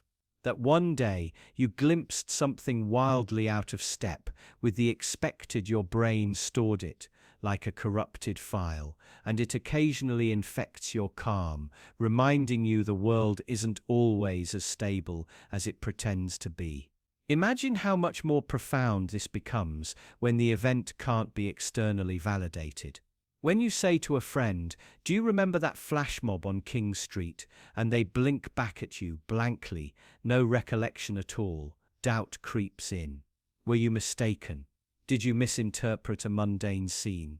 Could you have hallucinated it entirely? This is how isolated experiences breed quiet paranoia, small cracks in your faith in your own memory. The real virus here isn't the dance, the laughter, the coordination. It's the uncertainty it implants. You begin to see how easy it is for a reality to fracture. If a crowd can gather and disappear without leaving a digital footprint, what else might happen right in front of you and slip away, unrecorded, unverified, a ghost story with you as the sole witness? This is where the concept of an idea virus becomes dangerously vivid. Because once infected, your mind starts to fill the gaps. You'll replay that day, try to piece it together with fragments of song, color, fleeting gestures. Your brain craves coherence, so it weaves possibilities. Was it a rehearsal for a bigger show? A prank? A glitch in your memory? Each theory reinforces the original memory, deepens its roots, regardless of truth. And that's the terrifying beauty of a forgotten flash mob that left no trace but its echo in your mind. It forces you to question what's real, what's shared, and what peculiar illusions might be yours alone to carry. Speaking of peculiar illusions, wait until you see how a microscopic miscaption managed to steer thousands into coordinated action without them ever realizing they'd been nudged. Imagine scrolling through your feed late at night and pausing on a single image, a grainy photograph of people standing in a dimly lit square, faces turned toward a line of uniformed officers. Beneath it, a caption reads, "Citizens celebrate while police stand by," implying joy, chaos, perhaps defiance. It takes up less space than a tweet, fewer characters than a text message. Yet that microscopic miscaption travels faster than any rocket, shared, liked, retweeted in seconds. And suddenly, what was a calm gathering becomes an alleged uprising. And when enough eyes believe the lie, collective action follows. Have you ever wondered how a few words can reshape reality? How one tiny miscaption can infect the minds of thousands, even millions, turning bystanders into protesters, protesters into rioters, and a neighborhood into a battleground. It isn't just misinformation, it's a precisely infectious idea, hitching a ride on our deepest fears and biases. Picture the moment, someone scrolls, their finger pauses, and they believe they see celebration where there was solemn hope. Doubt creeps in. They whisper it to their friends. Within minutes, a small group gathers, convinced they're witnessing a spectacle that demands attention. They chant, they march. Some record, some resist.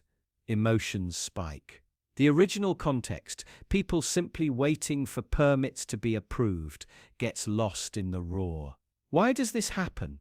Because our brains crave stories. We see patterns everywhere, even when none exist. A miscaption provides that pattern: oppression versus defiance, order versus chaos. It aligns with narratives we already hold: government overreach, social injustice, the eternal struggle of the powerless.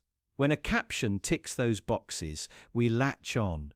We become carriers of the idea virus, eager to spread it further. Imagine the shock when later investigations reveal the truth. The protest was peaceful. The people were volunteers cleaning debris. The officers were guiding children to safety after an unrelated accident. But by then, the damage is done. Bricks have been thrown, windows shattered, lives disrupted. A narrative born from a microscopic error has triggered a cascade of real-world consequences. This isn't hypothetical. History is littered with moments when collective action flipped on a dime because of a single misrepresented fact. Think of an infamous wartime propaganda poster, miscaptioned to demonize an entire community. or a simple newspaper headline in a turbulent city that sparked clashes between neighbors. Each time, a seemingly insignificant miscaption inflamed latent tensions, turning simmering unrest into full-blown conflict. What makes these miscaptions so potent isn't just their content, it's the mechanism by which they spread. Social media algorithms prioritize engagement, not accuracy. Sensational claims propel themselves into our feeds. Confirmation bias ensures we believe what aligns with our worldview. Groupthink silences dissent. Even when you suspect the truth, the momentum feels unstoppable, like trying to hold back a tidal wave with your bare hands. And then there's the emotional intensity. A neutral description wouldn't have the same power, but celebrate, defy, riot. Those verbs carry heat. They spark adrenaline.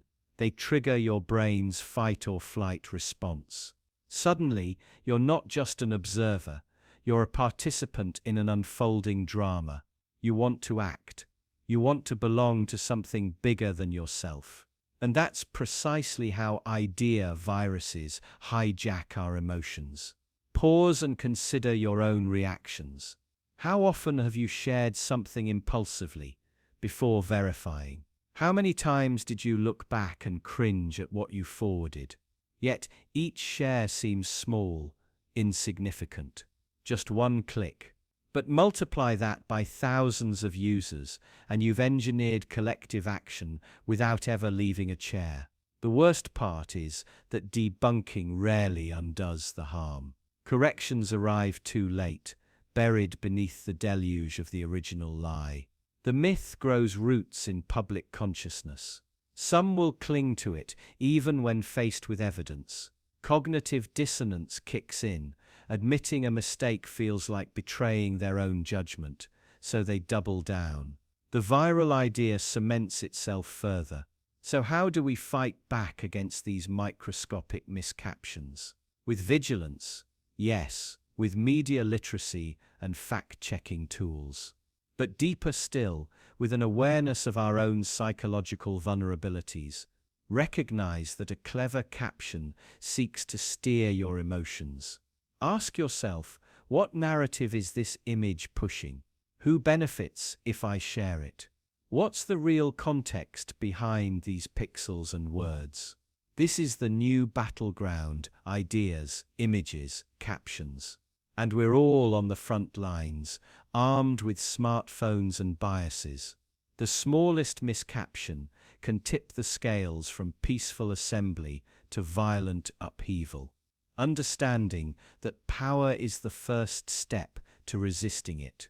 Because the truth is fragile, it collapses under the weight of repeated falsehoods. And yet, it's the only thing that can heal the fractures miscaptions leave behind. Without truth, collective action becomes blind rage. With truth, it becomes a force for genuine change. Remember that moment you paused on that grainy photo, the moment you believed what you saw and what you read. That pause is where choice lives. You can choose to spread the next miscaption, or you can choose to question, to verify, to seek out the real story. In that choice, the fate of collective action truly lies.